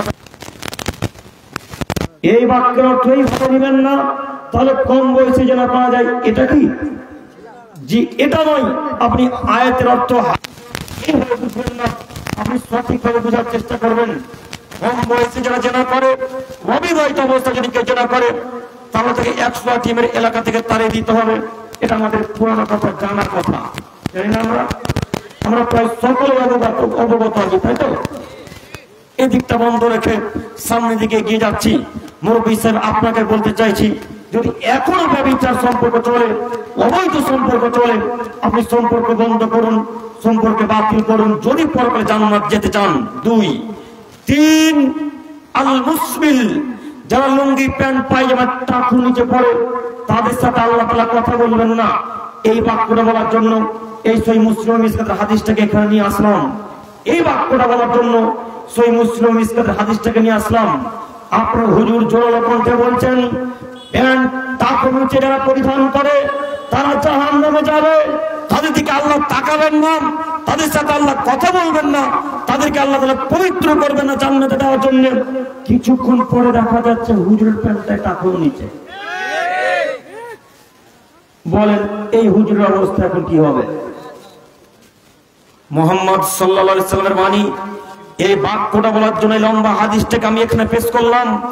আপনাকে আমি বলতে চাইছি, আল্লাহর নবী বলেছেন হুজুরের জাহান্নাম এত কঠিন, এত কঠিন, হুজুরের জাহান্নাম এত কঠিন। আপনাকে কে বুঝাই? একটু আমার দিকে তাকান।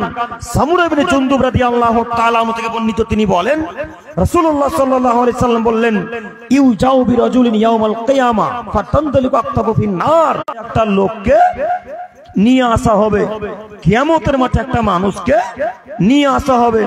নিয়ে আসা যখন হবে তখন তাকে জাহান্নামে আছাড় দিয়ে ফেলে দেওয়া হবে।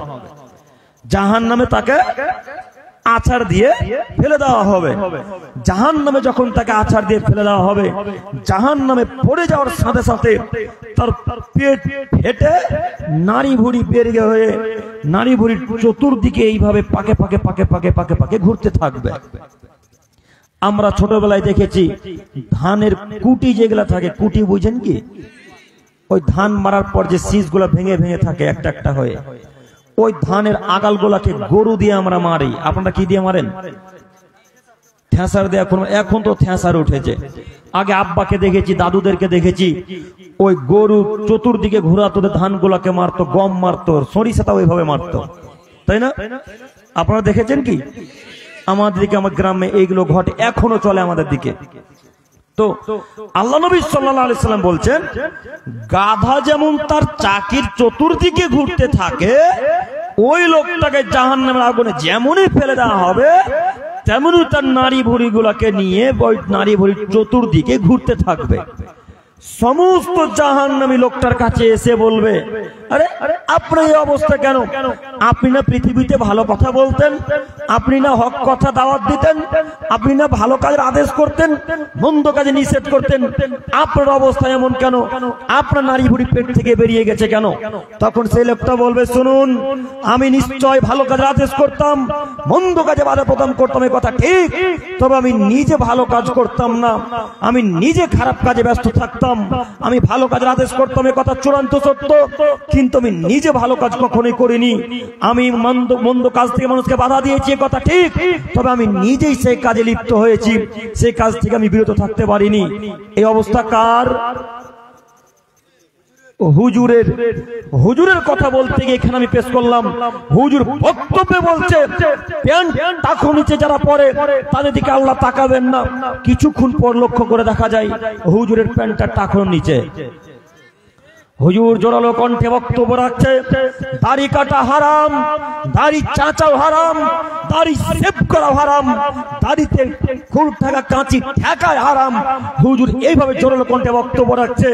হুজুরের গালের দিকে কিছুক্ষণ পর লক্ষ্য করে দেখা যাচ্ছে হুজুরের দাড়িগুলো চতুর্দিক সমান, দেখা যায় না? কিয়ামত পর্যন্ত কোন মানুষের দাড়ি সমান হয়ে বেরোবে না যতক্ষণ পর্যন্ত কাঁচি কিংবা ওই ব্লেড না ঠাকাবে। দেখেন আমাদের দাড়ি, একটা হাওড়াতে, একটা শিয়ালদাতে, তাই না? একটা কোথায়, তার একটা কোন জায়গাতে। আর যিনারা দাড়ি চেঁচেছে বা কেটেছে তাদের দাড়ি দেখেন এক লেভেল হয়ে বেরিয়ে আসছে। কথা ভুল হচ্ছে আমার কি? হুজুর এইভাবে বক্তব্য রাখে, দাড়ি কাটা হারাম, আবার হুজুরের মুখের দিকে দেখা যাচ্ছে হুজুরের চতুর্দিক দাড়ির সমান। তাহলে হুজুরের অবস্থা এখন কি হবে? সম্মানিত তিনি ভাই, প্রথমেই বলেছিলাম জাহান্নাম থেকে বাঁচার উপায়। জাহান্নাম থেকে যদি বাঁচতে চান তাহলে নিজে যেই কর্ম করবেন সেই কর্মে দাওয়াত দেন। জাহান্নাম থেকে যদি বাঁচতে চান তাহলে নিজে যেই কর্ম করবেন সেই কর্মে দাওয়াত দেন, তাহলে জাহান্নাম থেকে বেঁচে যাবেন। বুখারী মুসলিমের হাদিস। সম্মানিত তিনি ভাই, এখানে জরুরি একটি কথা, এতক্ষণ হুজুরদেরকে নিয়ে বক্তব্য রাখছিলাম, তো আপনাদের অন্তর যে কত খুশি হচ্ছিল। হুজুরদেরকে নিয়ে বক্তব্য রাখছিলাম, তখন মনে করছেন হুজুরদেরকে নিয়ে বক্তব্য রাখতে খুব ভালোই হচ্ছে আমাদের। হুজুরেরা পেটের নাড়ি ভুড়ি বের করে নিয়ে চতুর্দিকে ঘুরতে থাকবে, হুজুরেরা তার জিহ্বাকে কাটবে। এ কথা শুনে খুব খুশি হয়েছেন, তাই না? খুব খুশি। তো এই অবস্থা কি শুধু হুজুরদের না আপনাদেরও? এই অবস্থা কি শুধু আমাদের মতো বক্তাদের না আপনাদেরও? আপনাদের অবস্থা আব্দুল করিম ভাই হিসাব করে কথা বলিয়েন। আমাদের অবস্থা মানে, জি আপনার এই অবস্থা মানে, আপনাকে দেখাই, আপনার চোখের সামনে একটা ছেলে বিড়ি পান করে, তো আপনাকে দেখে খুব খারাপ লেগেছে। তো খারাপ লাগার পর আপনি তাকে গিয়ে বলছেন, এই আব্দুল্লাহ, এত বড় বড় লোক আছে, তুই বিড়ি পান করছিস, তো লজ্জা হয় না? আপনার কথা বলার কারণে আব্দুল্লাহ বিড়িটাকে ফেলে অন্য কোথাও চলে গেল। আব্দুল্লাহ যখন চলে গেল, তাকে যখন বললেন বিড়ি এইভাবে খেতে হয় না, ও আপনার কাছ থেকে দূরে হটে গেল। ও চলে যাওয়ার পর কিছুক্ষণ পর দেখা যাচ্ছে আপনি আবার নিজে বিড়ি ধরিয়ে দিয়েছেন। তো বলেন আপনার অবস্থা এখন কি হবে? আপনার অবস্থা কি হবে? আপনার ছেলে না আস্তাগফিরুল্লাহ, ভুল বললাম। আপনার ভাতিজা বা কোন একটা গ্রামের মানুষ বিবাহের সময় ওই পণ নিয়েছে, পণ, পণ বুঝলেন কি? পণ যৌতুক, যৌতুক, ঠিক। বিবাহের সময় যৌতুক নিয়েছে, তো আপনি করে চায়ের দোকানে গিয়ে এমন গীবত শুরু করেছেন, এত বড় লোক তারপরে যৌতুক নিচ্ছে, বন্ধন নিচ্ছে। গোটা বারহাসের মানুষকে জানিয়ে দিয়েছেন যে আব্দুল করিম যৌতুক নিয়েছে। গোটা বারহাসের মানুষকে জানিয়ে দিয়েছেন যে আব্দুল করিম যৌতুক নিয়ে বিবাহ করেছে। তার কিছুদিন পর আপনার ছেলের বিবাহ। আপনার ছেলের যখন বিবাহ হয়েছে তখন আপনি যৌতুক, গাড়ি, বাড়ি, জমি, জায়গা সব নিয়েছেন। বল এখন আপনার অবস্থা কি হবে? বলেন এখন আপনার অবস্থা কি হবে? হুজুরের মতো, ঠিক। জাযাকাল্লাহু খাইরান। তার মানে আপনার কথা ভালোই বুঝতে পারছেন নাকি? আপনার অবস্থা ঠিক তেমনই হবে যেমন হুজুরের হয়েছে। হুজুর বক্তব্য যেভাবে দিত সেভাবে আমল করতো না, আপনিও যেভাবে দাওয়াত দিচ্ছেন সেভাবে আপনি আমল করেন না। তা আপনার হুজুরের মাঝে কোনো পার্থক্য থাকলো? কোনো পার্থক্য থাকলো না। অতএব আপনাকে আমি অনুরোধ করে বলতে চাইছি যে আপনি পণের বিরুদ্ধে কথা বললেন, তো আপনার ছেলের বিবাহে পণ নিলেন কেন? আপনি বিড়ির বিরুদ্ধে বক্তব্য, বিড়ির বিরুদ্ধে কথা বললেন, যে ছেলেটাকে বাধা দিলেন, তো আপনি নিজে বিড়ি পান করলেন কেন? কথা বুঝেননি? এখানে কোন মানুষটা জানে না যে বিড়ি খাওয়া হারাম? একজন হাত তোলেন দেখি, একজন হাত তোলেন।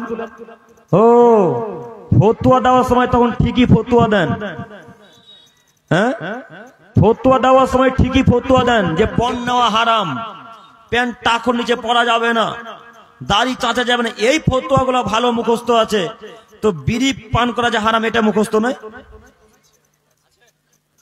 আছে, মানি না, তাই না? আছে, মানি না। আপনাদেরকে আমি অনুরোধ করে বলতে চাইছি, অহংকার দেখাবেন না। আপনাকে আমি অনুরোধ করে প্রায় দিন বলেছি, অহংকারের কারণে আগের মানুষ অনেকেই ধ্বংস হয়ে গেছে। অহংকার দেখার কারণে আগের মানুষ অনেকেই মাটির তলে ঢুকে গেছে, আল্লাহর কিছু করতে পারেনি। অতএব আপনি অহংকার দেখাবেন না। আপনি ভালোভাবে জানেন যে বিড়ি পান করা হারাম, এরপরও বিড়ি পান করেন। আপনি ভালোভাবে জানেন গুল দেওয়া হারাম, গুল মাজাও হারাম, এরপরও গুল পান করেন। আপনি মনে রাখবেন, আপনার থেকে অতীব শক্তিশালী ছিলেন আদ জাতি, সামুদ জাতি। শক্তিশালী ছিল না? শক্তিশালী ছিল না? অতীব শক্তিশালী মানুষ আল্লাহুস সামাদ, এত শক্তিশালী, এত পাওয়ারফুল মানুষ। এইভাবে যদি একটা গোতা মারতেন পাহাড়ে, তো পাহাড় চূর্ণ বিচূর্ণ হয়ে যেত। পাহাড় কেটে কেটে তারা বাড়ি করতেন। এত শক্তি আল্লাহ তাদেরকে দিয়েছেন, এত বড় দেহের অধিকারী আল্লাহ তাদেরকে করেছিলেন। আছে পৃথিবীতে? চলে গেছে। ফেরাউন আছে? ফেরাউনের থেকে আপনি বদ মানুষ? ফেরাউনের থেকে আপনি বদ? ফেরাউনের নখকে যদি 100 কোটি কাটা হয়, 100 কোটি ভাগ করা হয়, তার 1 ভাগের সমতুল্য হতে পারবেন না আপনি। ফেরাউন এত বদ, ফেরাউন এত বদ, ফেরাউন এত বদ, নিজের স্ত্রীর 4 হাত পায়ে কাঁটা মেরে বালিতে শুইয়ে দিয়েছে, তার নাম ফেরাউন। চিনেন আপনি ফেরাউনকে? নিজের স্ত্রীর 4 হাত পায়ে পেরেক মেরে কাঁটা মেরে বালির উপরে শুইয়ে রেখেছেন, তার নাম কি? তার নাম ফেরাউন। আছে পৃথিবীতে? চলে গেছে। দেহ থাকতে পারে, তবু দেহ আল্লাহ ওটা কি না আল্লাহ আলাম, তাই না? পৃথিবীর বুকে আছে কি? নেই। নমরুদ আছে? কারণ আছে? কেউ নেই এরা পৃথিবীতে। আপনি কিসের ক্ষমতা দেখাচ্ছেন? কেন আপনি ক্ষমতা দেখান? কিসের আপনার এত অহংকার?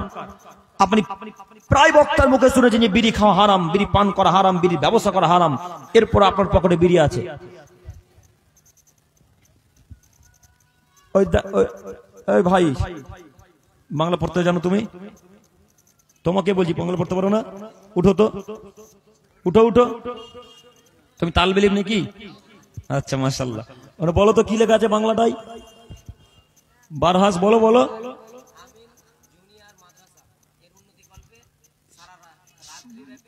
পঁচিশতম জালসাটা জোরে বলো।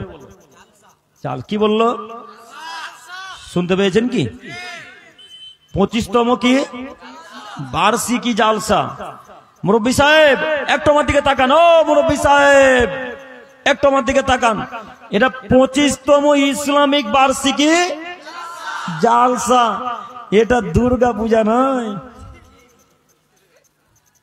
এটা কালী পূজার স্থান নয় যে এইরকম স্থানে আপনার পকেটে বিড়ি থাকবে। এখন পকেট চেক করুন, এখনো বিড়ি আছে, এখনো বিড়ি আছে, পকেট চেক করলে পাওয়া যাবে। আর গোল তো পরিণত গুজা আছেই, খৈনি খৈনি না, এখনো আছে। আপনাকে আমি শতদিন বলেছি, ইসলামিক সভাতে যখন আসবেন তখন অন্তত বিড়ি গুল গুটকা নিয়ে আসবেন। আপনার লজ্জা হয় না? আপনার হায়া হয় না? আপনার ইতস্তবোধ হয় না? আপনার বোধগম্য নেই, আপনার হায়াবোধ নেই, আপনার মানবতা নেই। আপনি বিড়ি নিয়ে ইসলামিক সভাতে আসেন কোন লজ্জায়? হায়াবোধ থাকা উচিত, ইতস্তবোধ থাকা উচিত, লজ্জাবোধ থাকা উচিত। আপনি মনে রাখবেন রাসূল সাল্লাল্লাহু আলাইহি ওয়াসাল্লামের বাণী, তিনি বলছেন লা ইয়াদখুলুল জান্নাতা মুদমিনুল খামর, যারা নেশাদার দ্রব্য খায় পান করে তারা জান্নাতে যাবে না। যারা নেশাদার দ্রব্য খায় পান করে তারা জান্নাতে যাবে না। যারা নেশাদার দ্রব্য খায় পান করে তারা জান্নাতে যাবে না। বাণী কার? বাণী আল্লাহ এবং তার রাসূলের। আপনাকে আমি প্রথমে একটা কথা বলেছিলাম, একটা কথা যদি আমার পক্ষ থেকে বলি তো সঙ্গে সঙ্গে স্টেজ থেকে নামিয়ে দিবেন। এই গতিতে চলি আমি ইনশাআল্লাহ, এই গতিতে চলার চেষ্টা করি।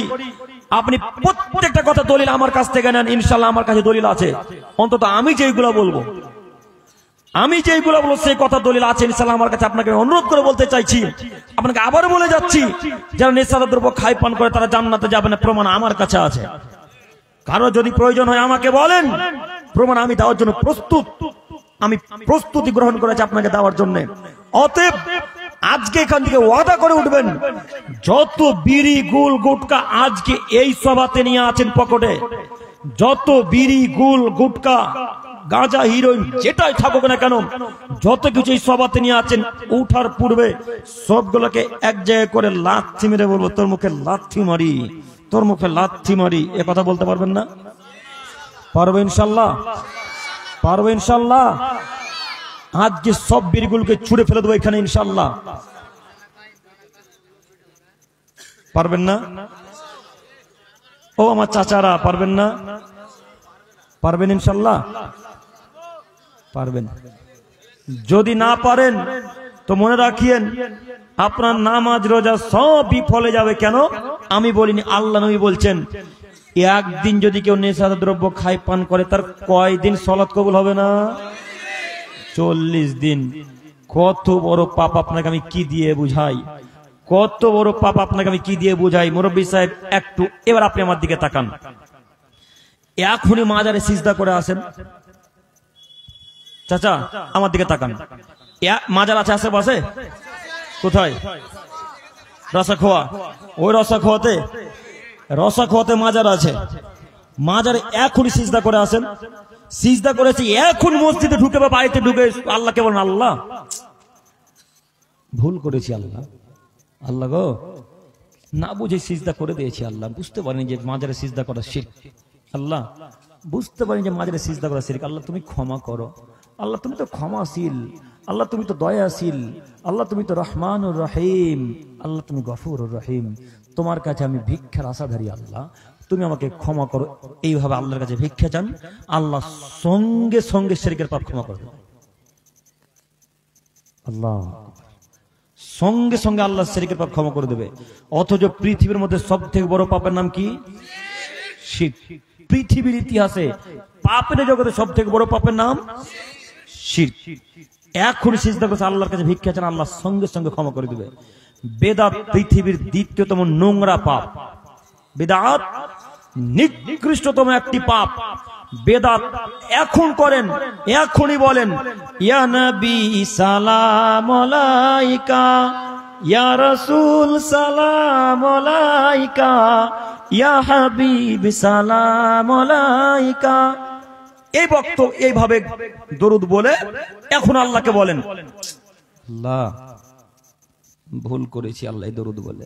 আল্লাহ জানতাম না যেটা রাসূলের দরুদ নয়, আল্লাহ এটা জানতাম না যেটা রাসূলের দরুদ নয়, হুজুরের মুখে শুনেছি এটা রাসূলের দরুদ, তাই আল্লাহ পাঠ করেছি। আল্লাহ আল্লাহ আজকে বুঝতে পেরেছি এটা রাসূলের দরুদ নয়, এটা মানুষের দরুদ। এটা কার দরুদ? মানুষের দরদ, আল্লাহ এটা রাসূলের দরদ মানে বুঝতে পারি না। আল্লাহ তুমি ক্ষমা করো, আল্লাহ তুমি ক্ষমা করো, আল্লাহ তুমি ক্ষমা করো, এইভাবে আল্লাহর কাছে ভিক্ষা চান, আল্লাহ সঙ্গে সঙ্গে ক্ষমা করে দেবে ইনশাআল্লাহ। কিন্তু কিন্তু এবার আপনি তাকান, আপনি বিড়িতে একটা টান মেরে দিয়েছেন ভুল করে, মনে করেন সিগারেট একটা টান মেরে দিয়েছেন, এক টান, দুই টান নয়, এক টান বিড়িতে মেরে দিয়েছেন। একটা টান মারার পর ব্রেন খুলেছে, একটা টান বিড়িতে মারার পর ব্রেন খুলেছে, ব্রেন খুলে এবার বলছেন বিড়ি পান করে নিলাম, বিড়ি পান করে নিলাম, কি যে হয়, কি যে হয়, কি যে হয়, বিড়ি পান করে নিলেন। এক টান বিড়িতে মারার পর এবার এখন আপনি ক্ষমা চাইতে থাকেন, ক্ষমা চাইতে থাকেন, ক্ষমা চাইতে থাকেন। এখন আপনার দোয়া এখন কতদিন আল্লাহ কবুল করবেন না? 40 দিন। শিরকের থেকে ছোট পাপ না বড় পাপ? জি, শিরকের থেকে ছোট পাপ, কিন্তু ক্ষমতার দিক দিয়ে বড় নাকি? এখন এক টান কেউ বিড়িতে মেরে দিল আর 40 দিন আল্লাহ তার কোন ইবাদত কবুল করবেন না। তা আমি আপনাকে বুঝাতে পারলাম বিড়ি খাওয়া, জর্দা খাওয়া, ওই গুল মাজা কত বড় পাপ। এরপর আজকে থেকে পান করবেন? আজকে ছুঁড়ে ফেলতে পারবেন না? ইনশাল্লাহ পারবো, ইনশাল্লাহ, ইনশাল্লাহ ছুঁড়ে ফেলে দেবো ইনশাল্লাহ। সম্মানিত দিনী ভাই, আমি আপনাকে দেখাতে চাইছিলাম জাহান্নাম থেকে বাঁচার উপায়, তার এটি একটি। জাহান্নাম থেকে বাঁচার উপায় তার এটি একটি। এটিও হারাম খাদ্যের মধ্যে পড়ে না হালাল খাদ্য? যে বিড়ি হারাম খাদ্যের মধ্যে না হালাল খাদ্যের মধ্যে? হারামের মধ্যে। তো জাহান্নাম থেকে বাঁচার এটা একটা উপায় হলো না? জি, আরো বলি এবার, মহান আল্লাহ তাআলা বলেন, ইয়া আইয়ুহান নাস, হে মানব সম্প্রদায়, কুলু মিম্মা ফিল আরদি হালালান তাইয়্যিবা, আমি আল্লাহ তাআলা এই সারা পৃথিবীতে যা কিছু দিয়েছি তা হতে বৈধ এবং পবিত্র রুজি ভক্ষণ করবে। বাণী কার? আল্লাহর। আমি এই সারা পৃথিবীতে যা কিছু দিয়েছি তা হতে বৈধ এবং পবিত্র রুজি ভক্ষণ করবে। আব্দুল করিম ভাই, কথা দুই রকম হচ্ছে, একটু বুঝিয়ে বলবেন। বৈধ এবং পবিত্র রুজি কেমন বুঝতে পারলাম না। বৈধ পবিত্র, পবিত্র পবিত্র, তাই না? তো আল্লাহ হালালান তাইয়্যিবা কেন বললেন? আল্লাহ হালালান তাইয়্যিবা এই জন্য বলেছেন যে কোন কোন সময় হালাল প্রাণীও অবৈধ হয়ে যায়, হারাম হয়ে যায়। আব্দুল করিম ভাই, কথা কি নতুন বলতে এসেছেন? জি না, কথা নতুন বলতে আসেনি, হয়তো বুঝাচ্ছি নতুন করে। একটু আমার দিকে দেখেন, গরু, ছাগল, উট, দুম্বা, ভেড়া, মোষ, এগুলো হালাল না হারাম? যে জোরে বলেন হালাল।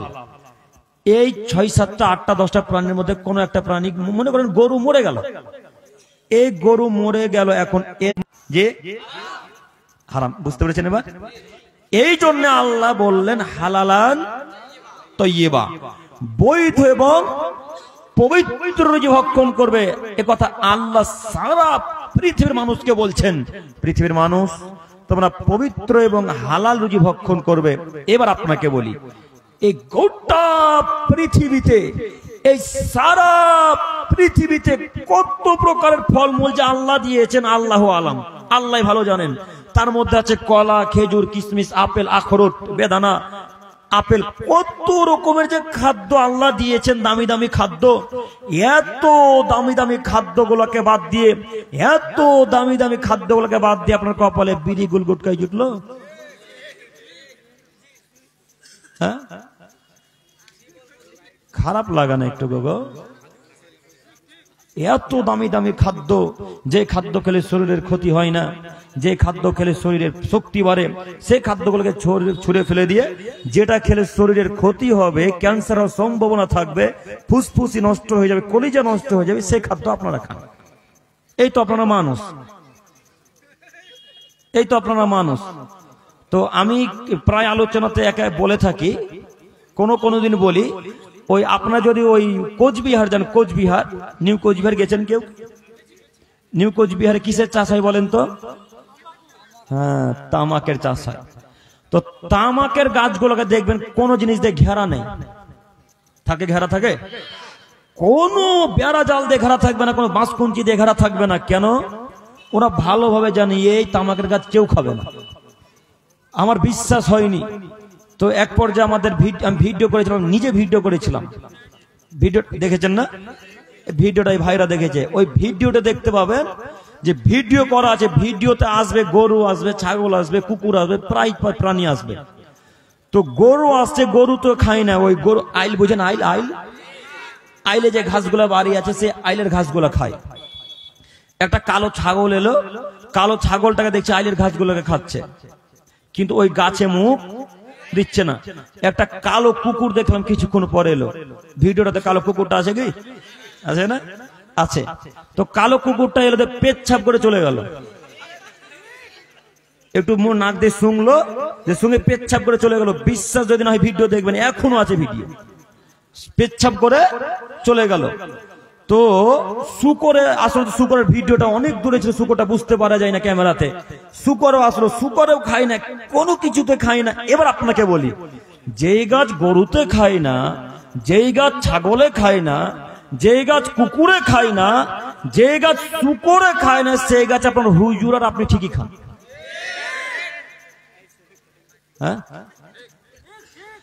তার মানে কুকুর বুঝে যেটা খারাপ জিনিস, শুকুর বুঝে যেটা খারাপ জিনিস, পিপিলিকা পোকামাকড় বুঝে যে খারাপ জিনিস। চাষিদেরকে জিজ্ঞাসা করলাম, এই গাছে কি কোনো সাহার লাগে? ইউরিয়া, পটাশ, কোনো সাহার লাগে? ভুট্টাতে কি সাহার দেন আপনারা? ইউরিয়া, ইউরিয়া, পটাশ, আর কি কি সাহারের নাম আছে, ওই সার ভুট্টাতে দেন। তো তাদেরকে জিজ্ঞাসা করলাম, এই গাছে কি সাহার লাগে? তারা বলছে না, সাহার লাগে না। কেন? এদের পোকাতেও খাবে না গাছটাকে। তো যে গাছ পোকাতে খায় না, পাতা ছাগলে খায় না, কুকুরে খায় না, আপনার হুজুর খায়, তাহলে আপনার হুজুর পোকা মাকড়ের চাইতেও খারাপ। আপনার হুজুর কত যে বিষাক্ত আল্লাহ জানে। আপনার হুজুর যে কত বিষাক্ত। বিষাক্ত মানুষরা বিষাক্ত জিনিস তো খেতে পারে না। হ্যাঁ, কথা বুঝেননি মনে হয়। বিষাক্ত জিনিস ছাড়া বিষাক্ত মানুষ খেতে পারে না। বিষাক্ত হচ্ছে তাম্বাকু, বিষাক্ত হচ্ছে বিড়ি, বিষাক্ত হচ্ছে মদ, বিষাক্ত হচ্ছে তামাক, বিষাক্ত হচ্ছে আপনার হিরোইন, বিষাক্ত হচ্ছে আরো যাবতীয় তিরঙ্গা, গুল, গুটকা, গাঁজা, হিরোইন, ইয়াবা, তিরঙ্গা, জর্দা, সিল, যা যাবতীয় যেগুলো সব বিষাক্ত জিনিস, এগুলো তারাই খেতে পারবে যারা বিষাক্ত মানুষ। তার মানে বুঝে নিতে হবে আপনার হুজুর বিষাক্ত মানুষ। সম্মানিত দিনী ভাই, এরপরে যদি আপনারা খান তো আমি আর কিছু করতে পারবো? এরপরে যদি আপনারা পান করেন আমি কিছু করতে পারবো? তবে একটা বাক্য আল্লাহকে গিয়ে বলতে পারবো, আল্লাহ আমি পার হাসের মানুষকে বলেছিলাম তামাক খাওয়া হারাম, বিড়ি পান করা হারাম, গাঁজা পান করা হারাম, হিরোইন পান করা হারাম, যত নেশার দ্রব্য জিনিস আছে সব পান করা হারাম। এই বাক্য আমি কোথায় বলতে পারবো? আল্লাহকে বলতে পারবো। আপনাদেরকে যদি আল্লাহ জিজ্ঞাসা করে আব্দুল করিম কি আলোচনা করেছিল, তখন আপনারা বলবেন হ্যাঁ। মাননি কেন? আল্লাহ তার কথাকে প্রাধান্য দিনি, মিথ্যা মনে করেছিল। তখন আল্লাহ বলেন যাও বাব্বাটা এখন জাহান্নামে যাও, খান না বাব্বাটা এখন একসাথে বিড়ি খান। মানুষ বেহায়া হলে এত বেহায়া হতে হয় না। একটু তাকান, মানুষ বেহায়া হলে এত বেহায়া হতে হয় না। বাপ একটা ছেলেকে বলছে, 7 বছরের বাচ্চা ছেলেকে বলছে, আব্বা ওই মুদিখানা দোকান থেকে বিড়ির প্যাকেট এনে দে। ওটা বাপ হলো? এর মতো বাপকে মাটির তলে পুঁতে কবর দিয়ে দিতে হবে।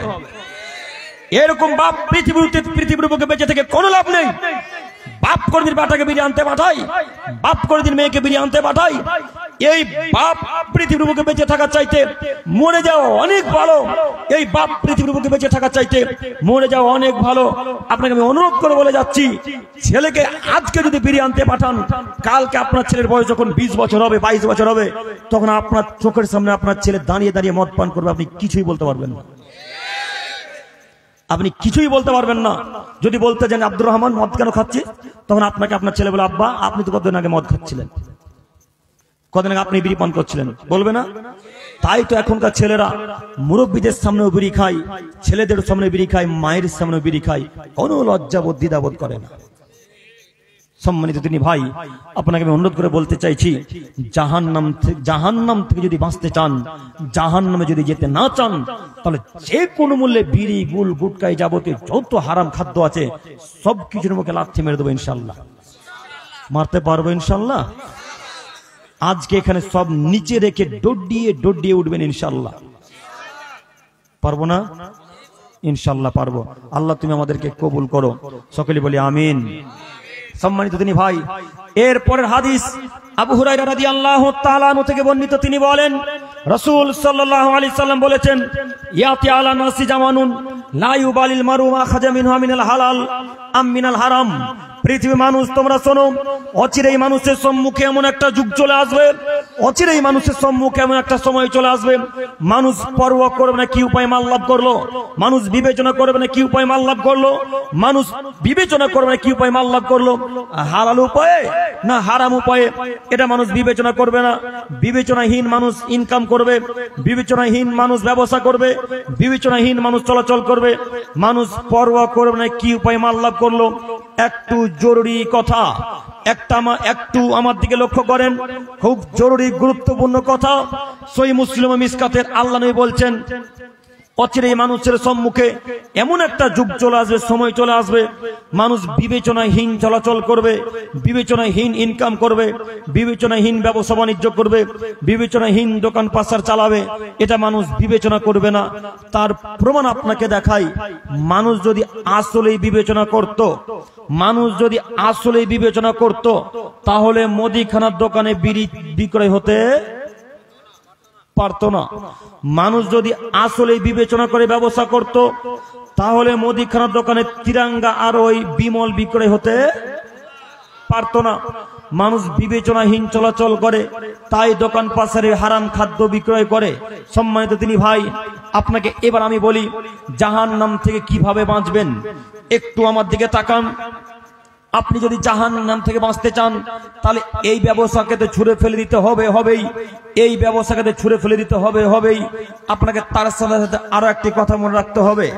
একটু 100 টাকার 99 টাকার আলু বিক্রয় করলেন, আমার দিকে তাকান, 99 টাকার আলু বিক্রয় করলেন, 1 টাকার গুটকা বিক্রয় করলেন, 99 টাকার আলু বিক্রয় করলেন। আলুর ব্যবসা হালাল না হারাম? হালাল না হারাম? হালাল। আলু 99 টাকার বিক্রয় করলেন, 1 টাকার বিক্রয় করেছেন বিমল। এই 1 টাকাটা এখন 99 টাকার সাথে মিলিয়ে কত টাকা হলো? 100 টাকা হলো। এই 100 টাকাটা এখন সম্পূর্ণ পরিপূর্ণই হারাম। এই 100 টাকাটা এখন পরিপূর্ণ হারাম। ওই কথার মতো যে কথা মুরব্বীরা বলে, 1 বালতি দুধে 1 ফোঁটা পেচ্ছাপ পড়ে গেলে দুধের যেমন কোনো মূল্য থাকে না, তেমন 99 টাকার মধ্যে 1 টাকা হারাম ঢুকে গেলে এই 100 টাকার কোনো মূল্য থাকে না। এবার আপনাকে বলি, এই 100 টাকাটা থেকে আপনি একটা টুপি কিনেছেন, এই টুপির দাম ক টাকা? মোটামুটি সর্বনিম্ন মনে করেন 80 টাকা, 100 হতে পারে, তাই না? সর্বনিম্ন মনে করেন 80 টাকা বা 50 টাকা। তো ওই 100 টাকার মধ্যে থেকে টুপিটা ক্রয় করলাম, বা আরো টাকা লাগিয়ে আমি একটা গায়ের শাল কিনলাম, বা এই ব্লেজার কিনলাম, বা একটা জুব্বা পাঞ্জাবি কিনলাম। এই জুব্বা পাঞ্জাবি পরে রাত্রি 2:30টার সময় আল্লাহর কাছে ভিক্ষা চাইতে উঠেছি। আমার কথা বোঝা যাচ্ছে কি? এই হারাম টাকার জুব্বা পাঞ্জাবি টুপিটা পরে রাত্রি 2:30-3টার সময় তাহাজ্জুদের রক্তে আল্লাহর কাছে ভিক্ষা চাইতে উঠেছি। ভিক্ষা যে আল্লাহকে বলছি, আল্লাহ জাহান্নামে যেতে পারবো না, এত কঠিন আগুনে তাপ সহ করতে পারবো না, আল্লাহ কিয়ামতের কঠিন দৃশ্য সহ্য করতে পারবো না, আল্লাহ কবরের ভয়াবহতা সহ্য করতে পারবো না আল্লাহ। অতএব আমি আপনাকে অনুরোধ করে বলি, মাবুদ আপনি বড় দয়াবান, আপনি বড় ক্ষমাবান, আপনি রহমান, আপনি রহিম, আপনার কাছে ভিক্ষা চাইছি মাবুদ, জাহান্নাম থেকে আমাদেরকে রক্ষা করুন, কবর আযাব থেকে আমাদেরকে রক্ষা করুন, কিয়ামতের মাঠ থেকে আমাদেরকে রক্ষা করুন আল্লাহ। এইভাবে আল্লাহর কাছে ভিক্ষা চাইছেন, এইভাবে চোখ দিয়ে পানি ঝরঝর ঝরঝর করে ঝরে পড়ছে। এইভাবে চাইতে চাইতে চাইতে চাইতে আল্লাহ এক পর্যায়ে বলবেন, ও মুরব্বি সাহেব, গায়ের চাদরটা খুলে ফেলো, তাহলে দোয়া কবুল হবে। বুঝেননি মনে হয়? ও মুরব্বী সাহেব, গায়ের জুব্বাটা খুলে ফেলো, তাহলে এই দোয়া কবুল হবে। কেন? এই জুব্বাটা, এই চাদরটা কিসের টাকার কেনা? হারাম টাকার কেনা। এই দোয়া আল্লাহর কাছে কবুল হবে না। এই দোয়া যদি কবুল হয়ে যায়, তাহলে ইসলাম মিথ্যা ধর্ম। নাউজুবিল্লাহি মিন যালিক। ইসলাম মিথ্যা ধর্ম নয়, ইসলাম চূড়ান্ত। তার নাম মুহাম্মদ সাল্লাল্লাহু আলাইহি সাল্লাম। তিনি বলেছেন, হারাম খাদ্য, হারাম পোশাক পরে কেউ যদি দোয়া করে, তাহলে তার দোয়া কবুল হবে না, তার দোয়া কবুল হবে না, তার দোয়া কবুল হবে না। আব্দুল করিম ভাই এত কড়া করে বক্তব্য দিচ্ছেন, এত কঠিন ভাবে কথা বলে যাচ্ছেন, প্রমাণ আছে তো? জি, প্রমাণ আছে বলতে এত কঠিন ভাবে বলা। হাদিস সহিহ মুসলিম মিসকাতের একটু আমার দিকে তাকান। আবু হুরায়রা রাদিয়াল্লাহু তাআলা আনহু বলেন, রাসূল সাল্লাল্লাহু আলাইহি সাল্লাম বলেছেন, ইন্নাল্লাহা তাইয়্যিব, আল্লাহ তাআলা পবিত্র, লা ইয়াকবালু ইল্লা তাইয়্যিবা, আল্লাহ তাআলা পবিত্র ছাড়া কোনো কিছু কবুল করেন না। এইভাবে বক্তব্য দিতে দিতে আল্লাহ নবী বলছেন, ওয়া আন্নাল্লাহা আমারাল মুমিনিনা ওয়া আমারা বিহিল মুরসালিন, আল্লাহ নবীদেরকে যে আদেশ দিয়েছে, এই সাধারণ জনগণকে ঠিক একই আদেশ দিয়েছে। নবীদের বিধান আলাদা, জনগণের বিধান আলাদা না এক? নারীদের বিধান আলাদা, পুরুষদের বিধান এক না আলাদা? কথা বলেন, আওয়াজ কমে গেল কেন? এক। নারীদের যেমন বিধান, পুরুষদেরও ঠিক তেমনই বিধান। নবীদের যেমন বিধান, আমাদেরও ঠিক তেমন বিধান। নারী পুরুষের বিধান যদি আলাদা করতে চান, শুধু হাইজের বিধান আলাদা। হ্যাঁ, নারীদের হাইজ হয়, পুরুষদের হয় না। নারীদের হাইজ হয়, পুরুষদের হয় না। হাইজ হলে তারা সালাত আদায় করবে না, হাইজ হলে তারা সিয়াম পালন করবে না। কথা মিলছে কি? হাইজ হলে তারা সিয়াম পালন করবে না, হাইজ হলে তারা সালাত আদায় করবে না। এইটুকু শুধু আলাদা, তাছাড়া কোনো কিছু আলাদা নেই। তারপরও আপনার এক 3 নম্বর শ্রেণীর পচা হানাফি হুজুর বলছে, লেডিস সালাত এরকম আর পুরুষদের সালাত এরকম। কথা মিলেনি, বুঝতে পারেননি মনে হয়। তারপর আপনার ওই 3 নম্বর শ্রেণীর ঘোড়া মার্কা হুজুর বলছে যে মহিলাদের নামাজ আলাদা, পুরুষদের নামাজ আলাদা। দুইজনের নামাজ আলাদা না এক? দুইজনের নামাজ আলাদা না এক? দুইজনের নামাজ একই, নামাজে কোনো পার্থক্য নেই। তারাও বুকের উপর হাত বাঁধবে, আমরাও বাঁধবো। তারাও বাইত বাইনি বলবে, আমরাও বলবো। তারাও সূরা ফাতিহা বলবে, আমরাও বলবো।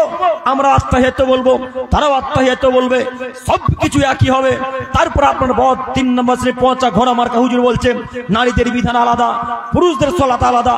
নারীদের নামাজ আলাদা, পুরুষদের নামাজ আলাদা। যেই না নারী পুরুষের নামাজের কোনো পার্থক্য নেই, নারী পুরুষের নামাজের কোনো পার্থক্য নেই, নারী পুরুষের নামাজের কোনো পার্থক্য নেই। পার্থক্য আছে পর্দাতে, পার্থক্য আছে ওই হাইজ বা সালাত বা সিয়ামে। শুধু এইটুকুই, হাইজ হলে তারা সালাত আদায় করবে না, সিয়াম পালন করবে না। পর্দা আমাদের থেকে তারা ভালোভাবে করবে। আমাদের মুখমণ্ডল হাত খোলা থাকবে, তাদের মুখমণ্ডল হাত খোলা থাকবে না। এইগুলি শুধু পার্থক্য, তাছাড়া কোনো পার্থক্য নেই। আমি আপনাকে বলতে চাইছি, সম্মানিত দিনী ভাই, কোন জায়গায় ছিলাম? আচ্ছা ঠিক, জাযাকাল্লাহ, মনে এসছে। না, আমাদেরকে আল্লাহ তাআলা যা আদেশ দিয়েছেন, নবীদেরকে ঠিক তেমনই আদেশ করেছেন। তো আল্লাহ তাআলা বলছেন, নবীগণ তোমরা শোনো, তোমাদের যেমন আদেশ এই সাধারণ জনগণের ঠিক তেমনই আদেশ। এইভাবে আল্লাহ নবী বক্তব্য রাখতে রাখতে বলছেন, সুম্মা যাকার রাজুল ইউতিলুস সাফার আসাস আকবারা ইয়ামুদ্দু ইয়াদাইহি ইলাস সামাই ইয়া রাব্বি ইয়া রাব্বি। এইভাবে আল্লাহ নবী সাল্লাল্লাহু আলাইহি সাল্লাম বলছেন, শোনো পৃথিবীর মানুষ, একটা লোক বিপদে পড়েছে, একটা লোক বিপদে পড়েছে। বিপদে পড়ার পর 2 হাতকে উত্তোলন করেছে। লোকটা সব পড়েছিলেন, একটা আমার দিকে তাকান, মানিব্যাগ ওই দিকে থাক। একটু আমার দিকে তাকান, ওইদিকে মানিব্যাগ থাক। আমার দিকে লক্ষ্য করেন, নইলে হাদিসের অর্থ বুঝতে পারবেন না। লোকটা সফরে ছিলেন, সফরে থাকার কারণে চুলগুলা উস্কো খুস্কো হয়ে গেছেন। সফর থেকে যখন কোনো মানুষ আসে, দেখবেন চলে মুখে চোখে ধুলাবালি লেগে থাকে, থাকে না? চোখে মুখে ধুলাবালি লেগে থাকে। ঠিক ওই লোকটার চোখে মুখে ধুলাবালি লেগে আছে, চুলগুলো উস্কো খুস্কো এলোমেলো হয়ে আছে। আল্লাহ নবী বলছেন, লোকটা বিপদে পড়েছে। বিপদে পড়ার পর লোকটা রবের দরবারে দুই হাতকে উত্তোলন করে দিয়েছে।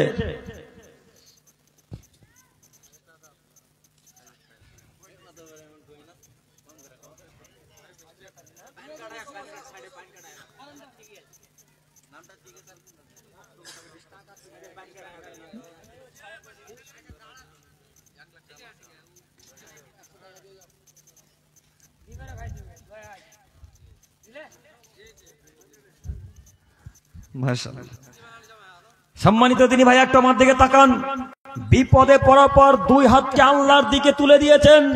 এইভাবে দুই হাত তুলে দিয়ে রবকে বলছেন, ইয়া রব, হে আমার প্রতিপালক, আমি বিপদে পড়েছি, তুমি আমাকে ক্ষমা করো। আমি বিপদে পড়েছি, তুমি আমাকে উদ্ধার করো। আল্লাহ, আমি কঠিন বিপদে পড়েছি মরুভূমিতে, আল্লাহ তুমি আমাকে বিপদ থেকে উদ্ধার করো। আল্লাহ নবী বলছেন, ওমা তামু হারামুন, তার খাদ্য হারাম, ওমাল বাসু হারামুন, তার পোশাক হারাম, ও গুজিয়াবিল হারাম, তার জীবিকা নির্বাহ হারাম, ও মাসরাবু হারামুন, তার পানি হারাম। ফান্না ইস্তিজাবু লিযালিক, এই অবস্থায় তার দোয়া কিভাবে কবুল হতে পারে? হাদিস সহিহ মুসলিম ও মিসকাত। জরুরি এখানে একটি কথা বলি, খাদ্য যদি হারামের হয়, পানি যদি হারামের হয়, পোশাক যদি হারামের হয়, ব্যবসা নির্বাহ যদি হারামের হয়, তাহলে দোয়া কবুল। এবার আপনি বিবেচনা করে চলেন, ক টাকা হালাল ভাবে উপার্জন করলেন, ক টাকা হারাম ভাবে উপার্জন করলেন, আর তাহাজ্জুদের সালাত আদায় করলেন, 5 ওয়াক্ত সালাত আদায় করলেন। আপনার বিবেচনা আপনার কাছে, আপনাকে আমি অনুরোধ করে বলতে চাইছি, 5 টাকা উপার্জন করেন, তবু সেটা কোন পথে? হালাল পথে। তাহলে জাহান্নাম থেকে বেঁচে যাবেন ইনশাআল্লাহ। জাহান্নাম থেকে বাঁচার বড় উপায় হারাম থেকে বিরত থাকা। একটু আমার দিকে তাকান। আপনারা বক্তব্যের মাঝে আমার শুনেছেন বা উলামা ইকরামদের মুখে শুনেছেন, সালাত ছাড়া কোনো ইবাদত কবুল, সালাত ছাড়া কোনো ইবাদত কবুল হয় না। ঠিক তেমনি হারাম হালাল খাদ্য ছাড়া কোনো ইবাদত, কোনো দোয়া কবুল হবে না। মনে থাকবে ইনশাআল্লাহ, মনে থাকবে তো ইনশাআল্লাহ। ইনশাআল্লাহ আল্লাহ তুমি আমাদের দিনী ভাইদেরকে, মুরব্বী সাহেবদেরকে কবুল করো, সকলেই বলি আমিন। সম্মানিত দিনী ভাই, এই কাগজ জমে গেছে, কাগজ নিয়ে বলতে হবে না। একটা কথা লিখেছেন গো,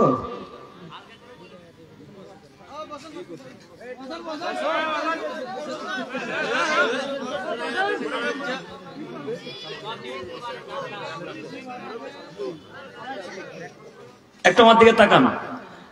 আপনার নাম লিখেছেন, আমি এখানে নাম উচ্চারণ করব না। আমি কোনোদিন কোন বক্তার নাম বা উচ্চারণ নিয়ে বক্তব্য রাখি না, দেখেছেন কোনোদিন? ইনশাআল্লাহ কোনোদিন বক্তার নাম নিয়ে বলিনি। ওই আপনারা গজাল ফিট করতেছেন, কার কার আমি নাম নিয়েছিলাম? নাম দেখেছিলেন? জিন্দেগিতে নাম নিয়ে বলেছি? আমি নাম নিয়ে বলিনি। শুধু কি ওই গজাল বলে? কত লোক গজাল বলে গো, একটা লোকের প্রতি নিসবত করে দিলেন। অনেক লোক গজাল বলে না? যত লোক আমাদের সাথে বক্তা থাকে প্রায় তো গজাল বলা বক্তা। আমি না, তাই আমি কোনোদিন কারো নাম নিয়ে বক্তব্য রাখিনি। দেখবেন আপনারা, নিয়ে নেবেন আমার কথা। আমি কোনোদিন বক্তব্য নাম নিয়ে কারোর বক্তব্য রাখি না ইনশাল্লাহ, আজকেও বলবো না। তবে প্রশ্নটা দেখেন, ওহো কই কি লেখা আছে এখানে? ও ব্যাংকের 12 টাকাকে নেওয়া জায়েজ বলেছে। ও শেখ ব্যাংকের টাকা 12 টাকা জায়েজ নাকি স্যার? হ্যাঁ হ্যাঁ জি, কোনো মতেই নেই। এবার আপনাকে বলি, আপনার আমার নাম বলে, আপনার হুজুর বলছে এই মতো, আমার মতো একটা কাগজ ধরিয়ে দেওয়া হয়েছে, তাই না? আপনার হুজুরকে এইভাবে একটা কাগজ ধরিয়ে দিয়ে বলছে যে হুজুর, ব্যাংকে যে টাকা রাখা হয়, ওই টাকা রাখার পর কিছু টাকা ইন্টারেস্ট বাড়ে, মাসে মাসে কিছু টাকা বাড়ে, তো হুজুর ওই টাকা কি নেওয়া জায়েজ? তো হুজুর বলছে হ্যাঁ, নির্দ্বিধায় জায়েজ। হুজুর বলছে নির্দ্বিধায় জায়েজ। আজ পর্যন্ত কোন মানুষের মুখে, কোন আলেমের মুখে শুনেছেন যে ব্যাংকের সুদের টাকা হালাল? কারোর মুখে শুনেছেন? কিয়ামত পর্যন্ত শুনতে পাবেন ইনশাআল্লাহ, কিয়ামত পর্যন্ত পাবেন না। কেন? ব্যাংকের টাকা হারাম। ব্যাংকের সুদের টাকা কি হারাম? ব্যাংকের সুদের টাকা হারাম। হুজুর বলেছে ব্যাংকে সুদের টাকা হালাল, কেন? হুজুরের টাকা আছে তাই। হুজুরে খোঁজ খবর নিয়ে দেখেন ওর টাকা ব্যাংকে অনেক আছে তাই বলেছে হালাল, নইলে নিচে নিতে পাবে না। যে ওই ওই বিড়ির মতোই হলো, হ্যাঁ, গুলের মতোই হলো। হুজুরকে প্রশ্ন করাচ্ছে হুজুর গুল খাওয়া কি হারাম? কে বলেছে হারাম? গুল খাওয়া মাকরু। তো কেন মাকরু বলছে খোঁজ খবর নিলেন না? হুজুর যে নিজে খায়, হুজুর নিজে খায় তাই বলেছে মাকরু। যদি এখন হুজুর বলে দেয় মাকরু হারাম, তাহলে নিজে হুজুর খেতে পারবে না, তাই না? তাই বলেছে মাকরু। তো এইভাবে ব্যাপারটা এরকমই হলো। ব্যাংকে সুদের টাকা হালাল নয়, ব্যাংকে সুদের টাকা হারাম।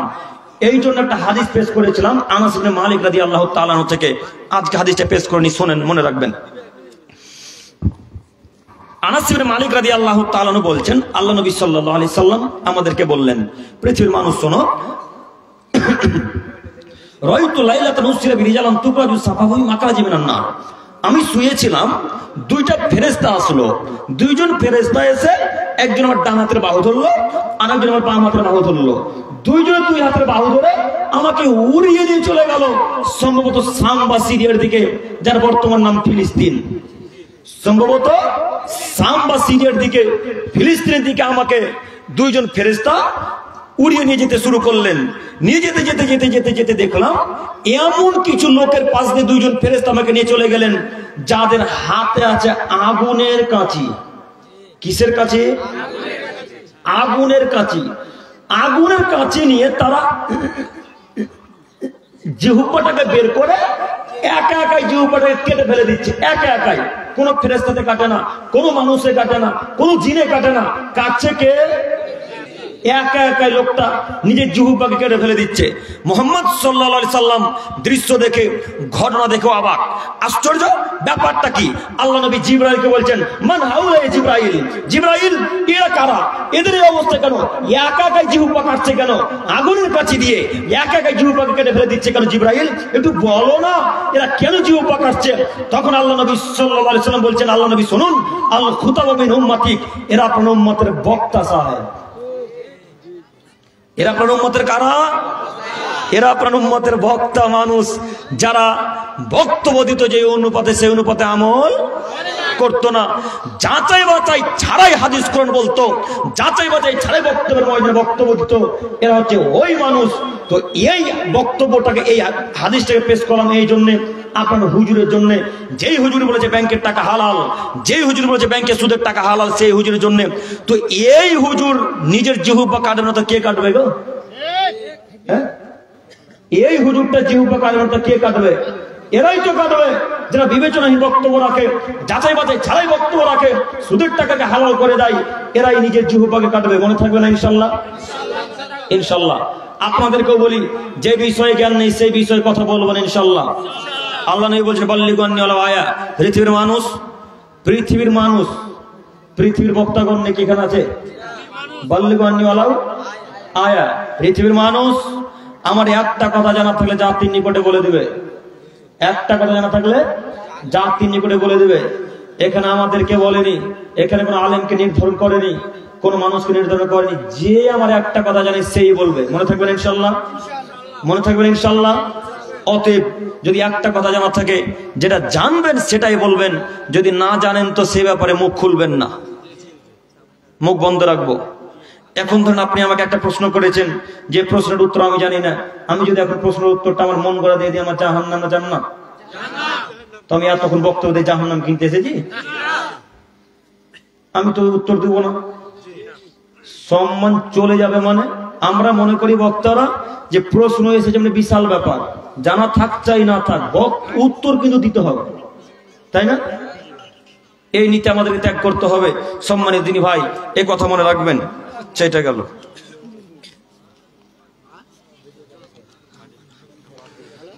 এই প্রশ্ন দেখেন, আজকাল মানুষ খৈনি মুখে নিয়ে কাজকর্ম করার সময় বিসমিল্লাহ বলে।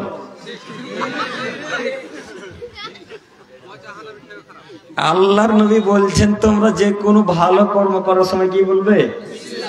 বিসমিল্লাহ বলবে। তো খৈনিটা হাতে দিয়ে ডড্ডাতে ডড্ডার সময় বিসমিল্লাহ বলতে হবে? হ্যাঁ জি,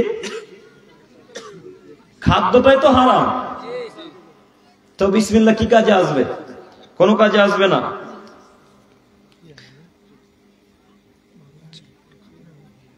মারচানি মানে কি? ও, অতএব যে বিড়ি বাঁধাতে সাহায্য করে এবং যে বিড়ি বাঁধে তাদের ব্যাপারে কিছু বলে। মারচানি মানে কি বললেন আর একবার বলেন? বিড়ির ব্যবসায়ী। আচ্ছা, একেবারে হারাম, টোটালি হারাম, পুরোপুরি হারাম, সম্পূর্ণরূপে হারাম। বিড়ির ব্যবসায় হারাম। বিড়ি পান করা যেমন হারাম, বিড়ির ব্যবসা করাও ঠিক তেমনই হারাম। বিড়ি পান করা যেমন হারাম, বিড়ির ব্যবসা করাও ঠিক তেমনই হারাম। বিড়ি পান করাও হারাম, বিড়ির ব্যবসা করাও ঠিক তেমনই হারাম।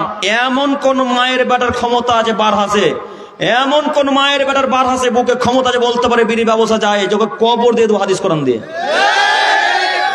বলে দেন যে হালাল, জাতির সামনে বলে যাচ্ছি কিয়ামত পর্যন্ত আপনার গোলামি করবেন ইনশাআল্লাহ। কত বড় আপনার হুজুর আছে নিয়ে আসেন, আপনার কত বড় হুজুর আছে যারা ব্যবসায়ী, তাদেরকে বলছে, আপনাদেরকে বলছি, কথা খারাপ লাগবে আপনাকে, কথা আপনাকে খারাপ লাগবে। আপনাকে বলে যে চ্যালেঞ্জ মূলক কথা, চ্যালেঞ্জ মূলক কথা। কত মোবাইল রেকর্ডিং হচ্ছে, আপনি কালকে রেকর্ডিং নেবেন, গোটা পৃথিবীর আলেমকে ছড়িয়ে দেন। আপনাদের যত 3 নামাজের 50 হানাফি হুজুর আছে, যত 3 নামাজের 50 হানাফি হুজুর আছে, প্রত্যেকটা হানাফি হুজুরের কাছে পাঠিয়ে দিয়ে বলেন বিড়ির ব্যবসা হালাল না হারাম। যদি প্রমাণ সহকারে বলে দিতে পারে আপনার হুজুর যে হালাল, তো কিয়ামত পর্যন্ত বক্তব্য দিব না, আপনার কিয়ামত পর্যন্ত আমি গোলামি করবো ইনশাআল্লাহ। কে বলেছে হারাম হালাল, কে বলেছে হালাল? অবশ্যই হারাম, টোটালি হারাম, পুরোপুরি হারাম, একেবারে হারাম, সম্পূর্ণরূপে হারাম, সম্পূর্ণরূপে হারাম। বিন্দু মাত্র সন্দেহের কোনো অবকাশ নেই। কেন বিড়ির ব্যবসা করেন? আপনি না মুসলমান, মুসলমানের বাচ্চা এজেন্ট। ওই কোথায় নামলাম ওটা সাহেব, না কি ঘাটা, আর বলে নারীঘাটা, নারীঘাটায় নামলাম, তো ওইখানে ওই এরকম টেবিল নিয়ে একটা লোক টিকিট বিক্রি করছে। হ্যাঁ,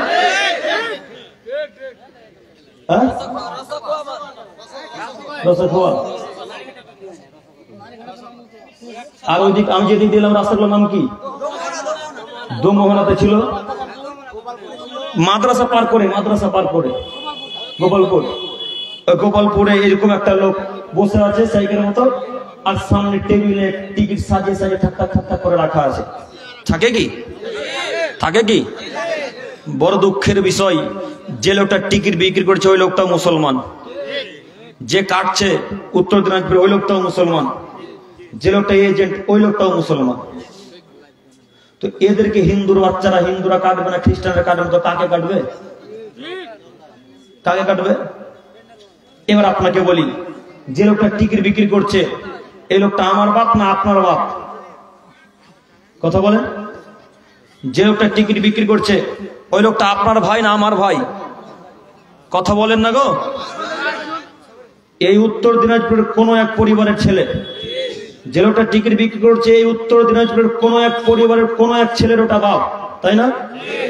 তোকে আমি জঙ্গিপুর থেকে এখানে ঠেকাতে আসবো না, আপনি ঠেকাবেন, আপনারা ঠেকাবেন। আপনার আব্বাকে বলতে পারলেন না, আব্বু মোহাম্মদ সাল্লাল্লাহু আলাইহি সাল্লাম 1450 বছর পূর্বে বলেছেন লা ইয়াদখুলুল জান্নাতা কাম্মার, যারা লটারি এবং জুয়াতে অংশগ্রহণ করে তারা জান্নাতে যাবে না, তারা জান্নাতে যাবে না। এই লোকটাকে বাধা দিলেন না কেন? আপনার ছেলে টিকিট বিক্রয় করে, আপনাকে ঠেকাতে হবে। আপনার ছেলে টিকিটের এজেন্টগিরি করে, আপনাকে ঠেকাতে হবে, আপনাকেই ঠেকাতে হবে। কিয়ামতের মাঠে নইলে আল্লাহ প্রশ্ন করবেন, তখন বাপ্পাটাকে আল্লাহ জাহান্নামে দিতে পারেন। অতএব আপনাকে বলি, পিতা আপনার বাধা দিবেন আপনি, ছেলে আপনার বাধা দিবেন আপনি, আপনার ভাই বাধা দেবেন আপনি। আমি জঙ্গিপুর সন্তোষপুর থেকে এত দূরে বাধা দিতে আসবো না, আমার আসা সম্ভব নয়। খালি আপনাকে বলি, বাধা আপনাকে দেওয়া লাগবে। আল্লাহ নবী সাল্লাল্লাহু আলাইহি ওয়াসাল্লাম বলেন এরকম মানুষ জান্নাতে যাবে না। এইভাবে আপনি বক্তব্য রাখেন, আপনার আব্বু সাহেব আব্বুকে বলেন, আব্বু টিকিট বিক্রয় করে মাছ মাংস দিয়ে প্রতিদিন ভাত খাচ্ছিলাম, টিকিট বিক্রয় করবেন না, প্রতিদিন আলু ভর্তা দিয়ে ভাত খাবো। আলু ভর্তা বুঝলেন? আলু সানা, আলু সানা দিয়ে প্রতিদিন ভাত খাবো, কিন্তু টিকিট বিক্রয় করে হারাম খাদ্য দিয়ে মাছ মাংস দিয়ে ভাত খাবো না ইনশাল্লাহ। বলতে পারবো না ইনশাল্লাহ? ইনশাল্লাহ। আল্লাহ তুমি আমাদের সকলকে কবুল করো, টিকিটের মুখে যেন লাথি মেরে দিতে পারে মুসলমানেরা। সকলে বলি আমিন। আল্লাহ তুমি কবুল করো, সকলে বলি আমিন।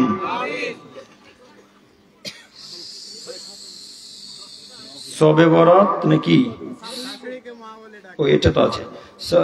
ফাতেহা করা কি ঠিক? ফাতেহা করা কি ঠিক? ফাতেহা বলতে গাড়ি কিনানোর পর মানে কিছু বলা নাকি? আপনারা ফাতেহা বুঝেন? এখানে হানাফি আছে নাকি? এখানে হানাফি আছে? 3 নম্বর শ্রেণীর হানাফি না? আমাদের দিকে 1 নম্বর শ্রেণীর হানাফি আছে। 1 নম্বর শ্রেণীর হানাফি মানে বুঝলেন কিছু? 1 নম্বর শ্রেণী মানে ভালো হানাফি গো, মানে ওরা হাদিস কোরআন বুঝে। 2 নম্বর শ্রেণীর 3 নম্বর শ্রেণীর লোকেরা কিছুই বোঝে না। এবার শোনেন, গাড়ি ফাতেহা করা যাবে না, বেদাত। গাড়ি ফাতেহা, বাড়ি ফাতেহা, ওই দোকান ফাতেহা, দোকান উদ্বোধন, এগুলো কিছুই করা যাবে না, মনে থাকবে না? বারহাসে হয় কি? এই আহলাদিস এলাকা তো হয়। হ্যাঁ, আশ্চর্য। আজকে থেকে করবেন না ইনশাল্লাহ? ইনশাল্লাহ আজকে থেকে করবো না ইনশাল্লাহ।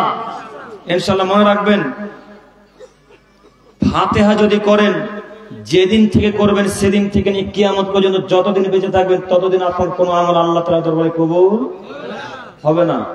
বাড়ি যদি হুজুরকে দিয়ে উদ্বোধন করেন, যেদিন থেকে করবেন সেদিন থেকে নিয়ে কিয়ামত পর্যন্ত যতদিন বেঁচে থাকবেন, যত ইবাদত করবেন, যত আমল করবেন, কোন ইবাদত কোন আমল আল্লাহর কাছে কবুল হবে না।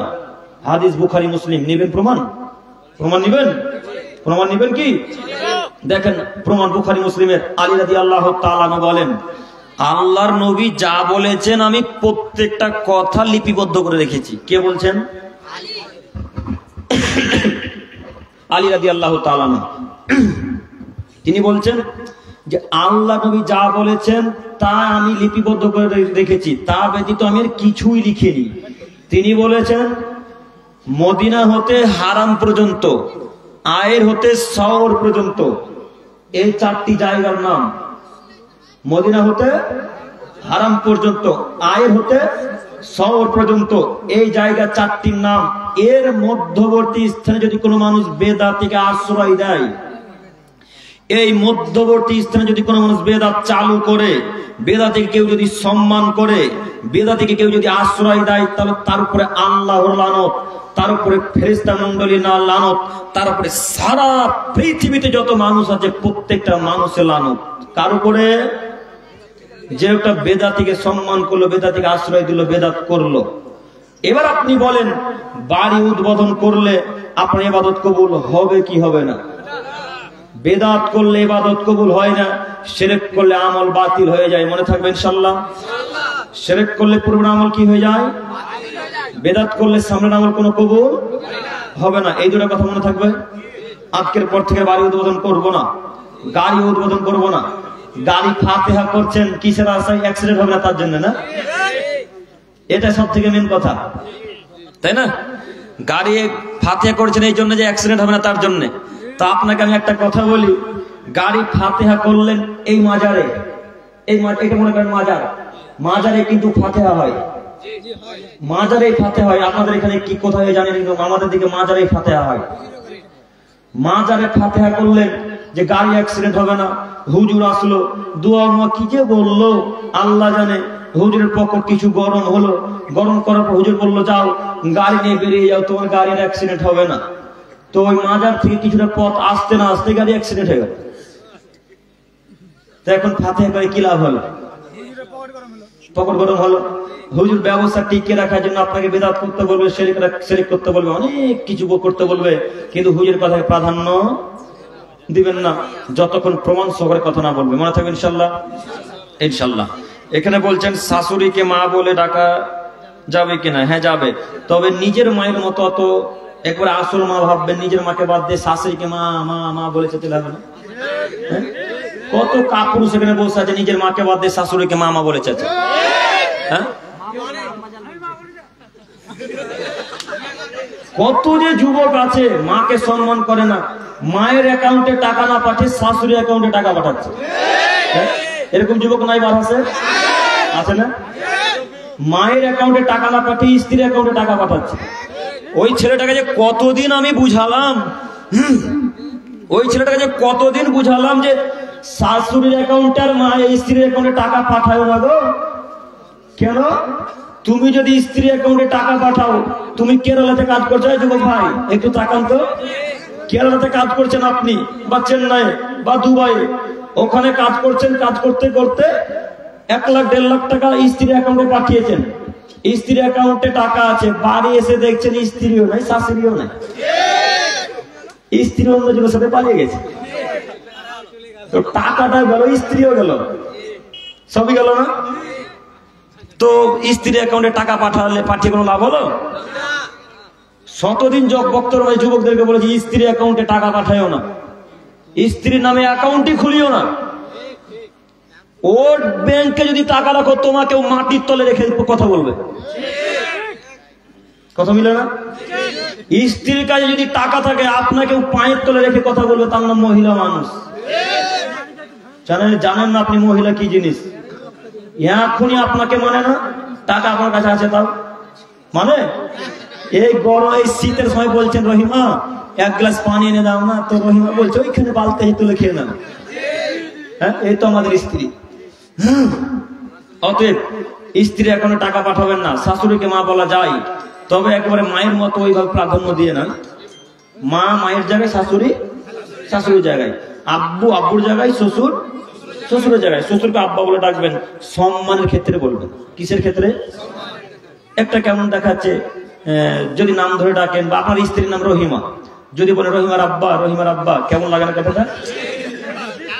কেমন লাগে না? তো সম্মানের ক্ষেত্রে বলবেন আব্বা, সম্মানের ক্ষেত্রে বলবেন আম্মা। আর নিজের আম্মু একবার নিজের জায়গাতে থাকবে। জান্নাত লাভের সব থেকে বড় মাধ্যম কে? পিতামাতা। জান্নাত লাভের বড় মাধ্যম, আর জাহান্নামে যাওয়ার বড় মাধ্যম পিতামাতা। যদি বদদুয়া করে দেয়, তা হাত 2-5 ওয়াক্ত সবই বাদ, কোনো কাজে আসবে না। অতএব মাকে সম্মান দিতে শিখবেন ইনশাআল্লাহ। কোন বিষয়ে কি লিখেছেন? হ্যাঁ, তো মানে এই বিষয় বলতে কি বিষয় বুঝবো আমি? ও আচ্ছা আচ্ছা,